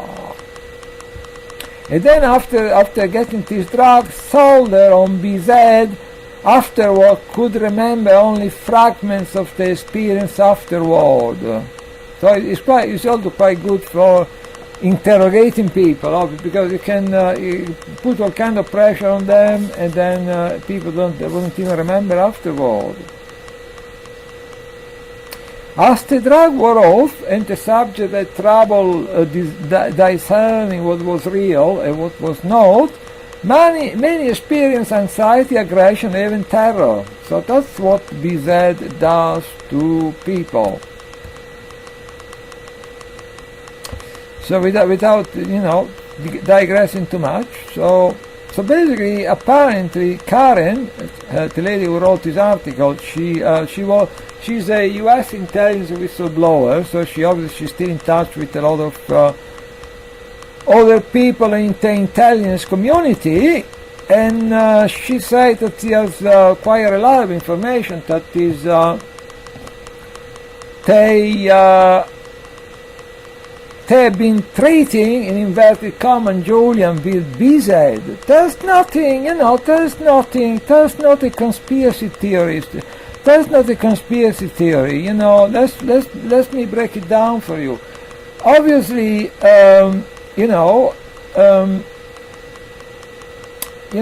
is in a state of great mental distress. He's probably thinking it's quite a good idea to let people know the prison wards and to let them know about his distress, maybe also hoping that they will give him some kind of break, so he's in distress. Julian is very distressed. He's talking about his distress to the prison guard, to the people there in the prison, and what happened next, They, and it's not a conspiracy theory. Let's envision this scenario. Like Julian is in distress. He's trying to express, to talk about his mental distress to people surrounding him in the prison. And what happened next? Is given some kind of psychiatric drug called BZ. Yeah, drug called BZ. And like many of these psychiatric drugs, psychiatric drug designed to treat distress, they turn people into zombies. So it's not just BZ. So it's not a conspiracy theory what's happening there. It's not a conspiracy theory. It's likely in a state of great distress. He's expressing, he's talking about his distress. They are treating him with BZ. But there's nothing exceptional there, because most of the these people this drug transform people into zombies, but there's nothing exceptional there, because most of this psychiatric drug being given to people experiencing distress, they do the same thing. Most of them, they transform people into zombies. So, you start from being in a state of distress, that they give you this drug, and then basically you get totally mentally incapacitated. You transport in some kind of fantasy world, this kind of zombie world, and basically get impossible for you to function in any normal way. But this is, it's not even to say that this is, they're probably doing maliciously, knowing these people, they're probably doing it maliciously, right?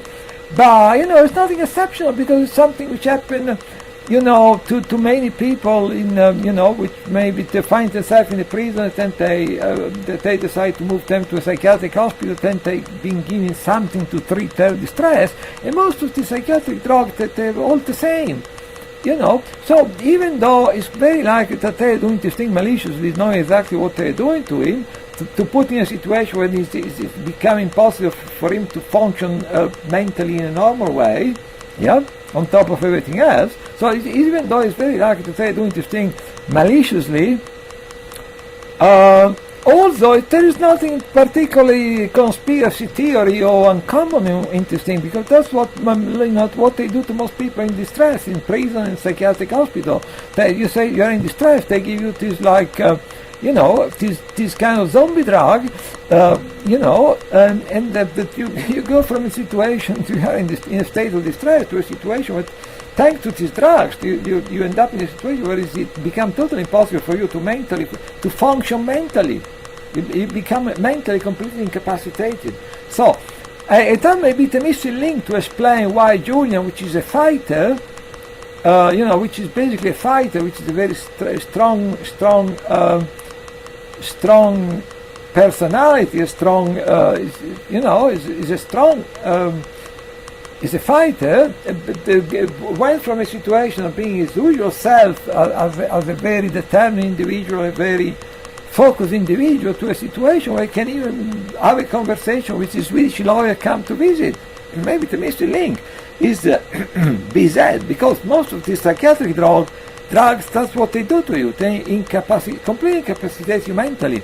So we go from a Julian we know, which is a fighter, which is very focused, we know exactly everything is happening around him, through the taking of this BZ drug, which is probably allegedly given to him to treat his anxiety. We get to a situation where the guy is in complete mental meltdown, and then he's not even able to have a normal conversation, which is a normal conversation with his Swedish lawyer. We've been coming all the way from Sweden to talk with him. So okay, so I think we come full circle, and I try to. It's been lasted for now almost 3 hours. I hope at least 3 people in the dock will pay some attention, and I don't know. I try to provide some. It's been going on for 3 hours, but I tried to, everything I said. I think it was quite. It was quite functional, essential to develop a certain narrative and to create a certain picture of what is going on there in Belmarsh. So every single element was finalized to create an understandable picture of what is going on there. So at the finish, I'm going to conclude again with what I said at the beginning, which I think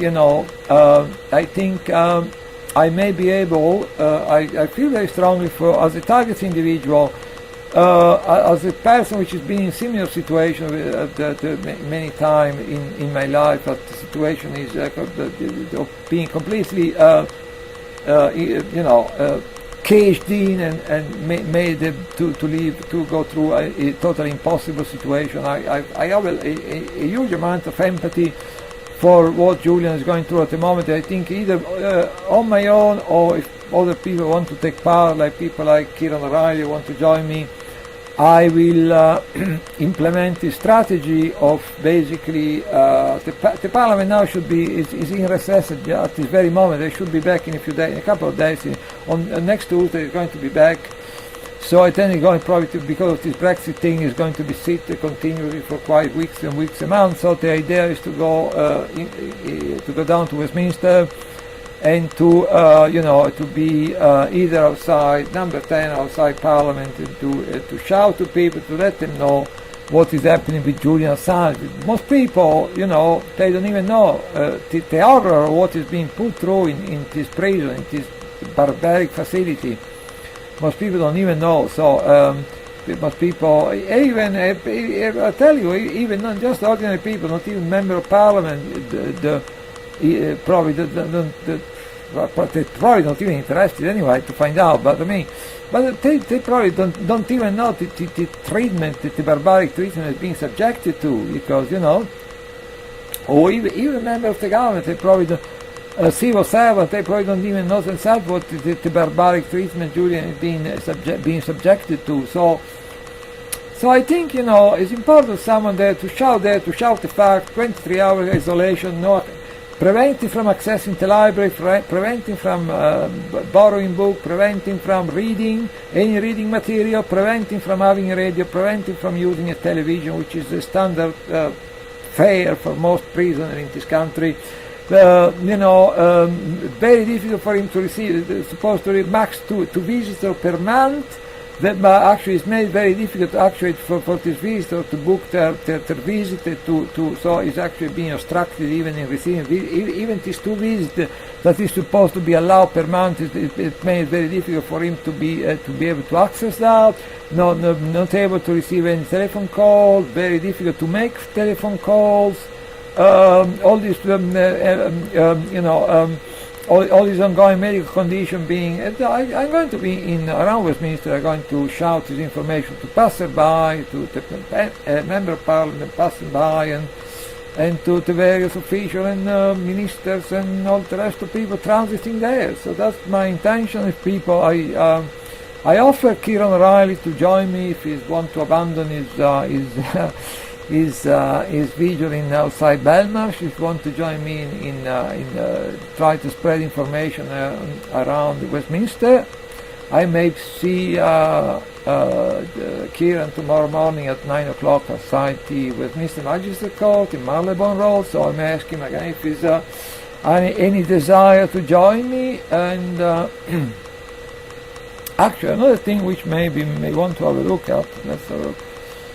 To conclude, so I'm going to campaign about targeting in general, to campaign about the plight of a specific target individual, which I believe is Julian Assange. So no contradiction there. I'm going to move from campaigning about targeting in general to campaigning about the plight of a specific target individual, which is Julian Assange, which I think his life is very much in danger at the moment, because if you're in a place like Belmarsh with all this threat pending over you, and all this threat and extradition to Sweden, extradition to the United States, untreated medical condition, and then because possibly of the sub-administration of BZ drug, you go on completely, psychological meltdown. That's not the place to be in a place like Belmarsh. So it is very much life-threatening, and anything can happen, from violence from other inmate to God knows what. I mean, I think his life is very much in danger. And so I'm going to go from the campaign about targeting in general to campaign about a specific target individual, which is Julian Assange, whose life I think at the moment is in grave danger. There's a great risk that he may actually die in Belmarsh, because at the end of the day, you must consider one thing. In spite of everything, in spite of all the lies that is mere, the machination and the turning his fellow journalists, against him, at the end of the day, in terms of the hacking allegation, the espionage allegation, they are very little. So they may actually, if they get Julian Assange, you must consider this, because this is very important. In spite of everything, the Swedish case is just a joke. And even the hacking espionage case is very flimsy. So they're actually risking to getting Julian extradited to the US, and then having him vindicated in a US court of law. Yeah. So it will be very convenient for Julian to die in Belmarsh, now they're getting all the information they can, they constantly interviewing him, and it will be very convenient, because the case in Belmarsh, in the US, may actually blow up in their face. Instead of exposing Julian, may actually expose their criminal activities. So it will be very convenient for Julian to die in Belmarsh, either to commit suicide or to be maybe getting from another inmate, all the murderers and the terrorists in Belmarsh, which I'm sure they can get handsomely rewarded for doing that, right? The criminal that in the establishment. So, so bear in mind that a case in the US may actually blow in the face of this criminal. So they may have a different plan actually. They apply Julian with these drugs. The guy is in complete, probably mostly because of the drugs, the guy is in complete psychological meltdown. So what next? Is he going to commit suicide? Is he going to have an accident? Is he going to be attacked by some of the other inmates in Belmarsh? Because a case in the US can actually blow in their face. Yeah, it can blow up in their face. So what if the plan were to get the Julian murder in Belmarsh instead? Everyone is looking at the extradition. Meantime, Julian is dying in Belmarsh. It's what they do. They make you look somewhere else, and then they do something else.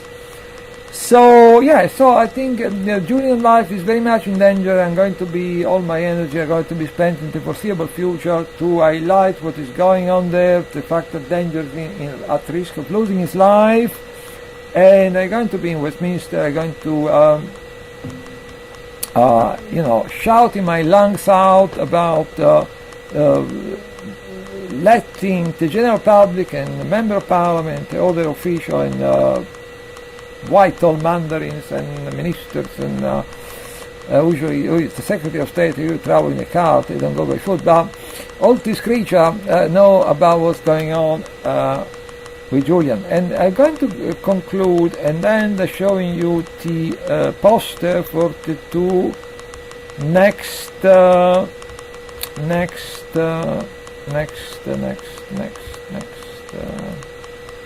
this is going to be, if I can get it up and I get it on my screen, if I can get it on my screen, right? Oh, okay, let's have a look. So, the 30th of May, I hope it's going to come up, yes, there you go. So, let me, okay, let's me yes. So, basically, okay, right, so here we are. So that's tomorrow from 9 o'clock in the morning. There is going to be the second hearing, extradition hearing at Westminster Magistrates Court. You can see there in the picture, and it's going to be in Marylebone Road. It's just more or less in front of Baker Street, but a bit further on, further west. So so the address is actually 181 Marylebone Road. In the closest tube station is either Marylebone or Edgware Road, which I believe are fairly close. So if you come from public transport, is very easy to get there. So I will encourage anyone to attend. I will do my best to attend in time. And I know exactly a morning person, but I mean. But I will try very hard to be there in light of these recent events, very disturbing information, and I hope to be able to meet again with Kieran O'Reilly and see if he's in any way interested to join me in campaign in Westminster about what's happening to Julian. And then there is another one which I would like to show you. So that's tomorrow, and then there is a third. No, not this one. The third. Let's see. Another one. The next. What is going? Tomorrow is going to be the. No. I'm going to try to get the right picture there. Yep, that's the one again. Okay, that's the other one. So that tomorrow is going to be the second extradition hearing. There is going to be a third one next. That is going to be on the 12th of June. Again, 9 o'clock, same location. Westminster Magistrates Court, 181 Marylebone Road, and the closest tube stations are Marylebone and Edgware Road. So it's well served, the location, by public transport. I also there is probably under a bus going through there. So it's anyone coming from public transport, do a bit of planning, but it's very easy to get there from any other from any part of London. It's very difficult to get there. So that's all for now. And I hope that this has been at least of some interest to at least 3 people in the dog or something. And again, we'll see me in Westminster broadcasting live in my future video, which are going to be to save Julian life, to expose information, to shout out information about the stuff is being done to him, what he's going through.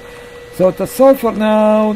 See you people tomorrow at 9 o'clock outside Westminster Magistrate Court in Marylebone Road, and that's all for the time being.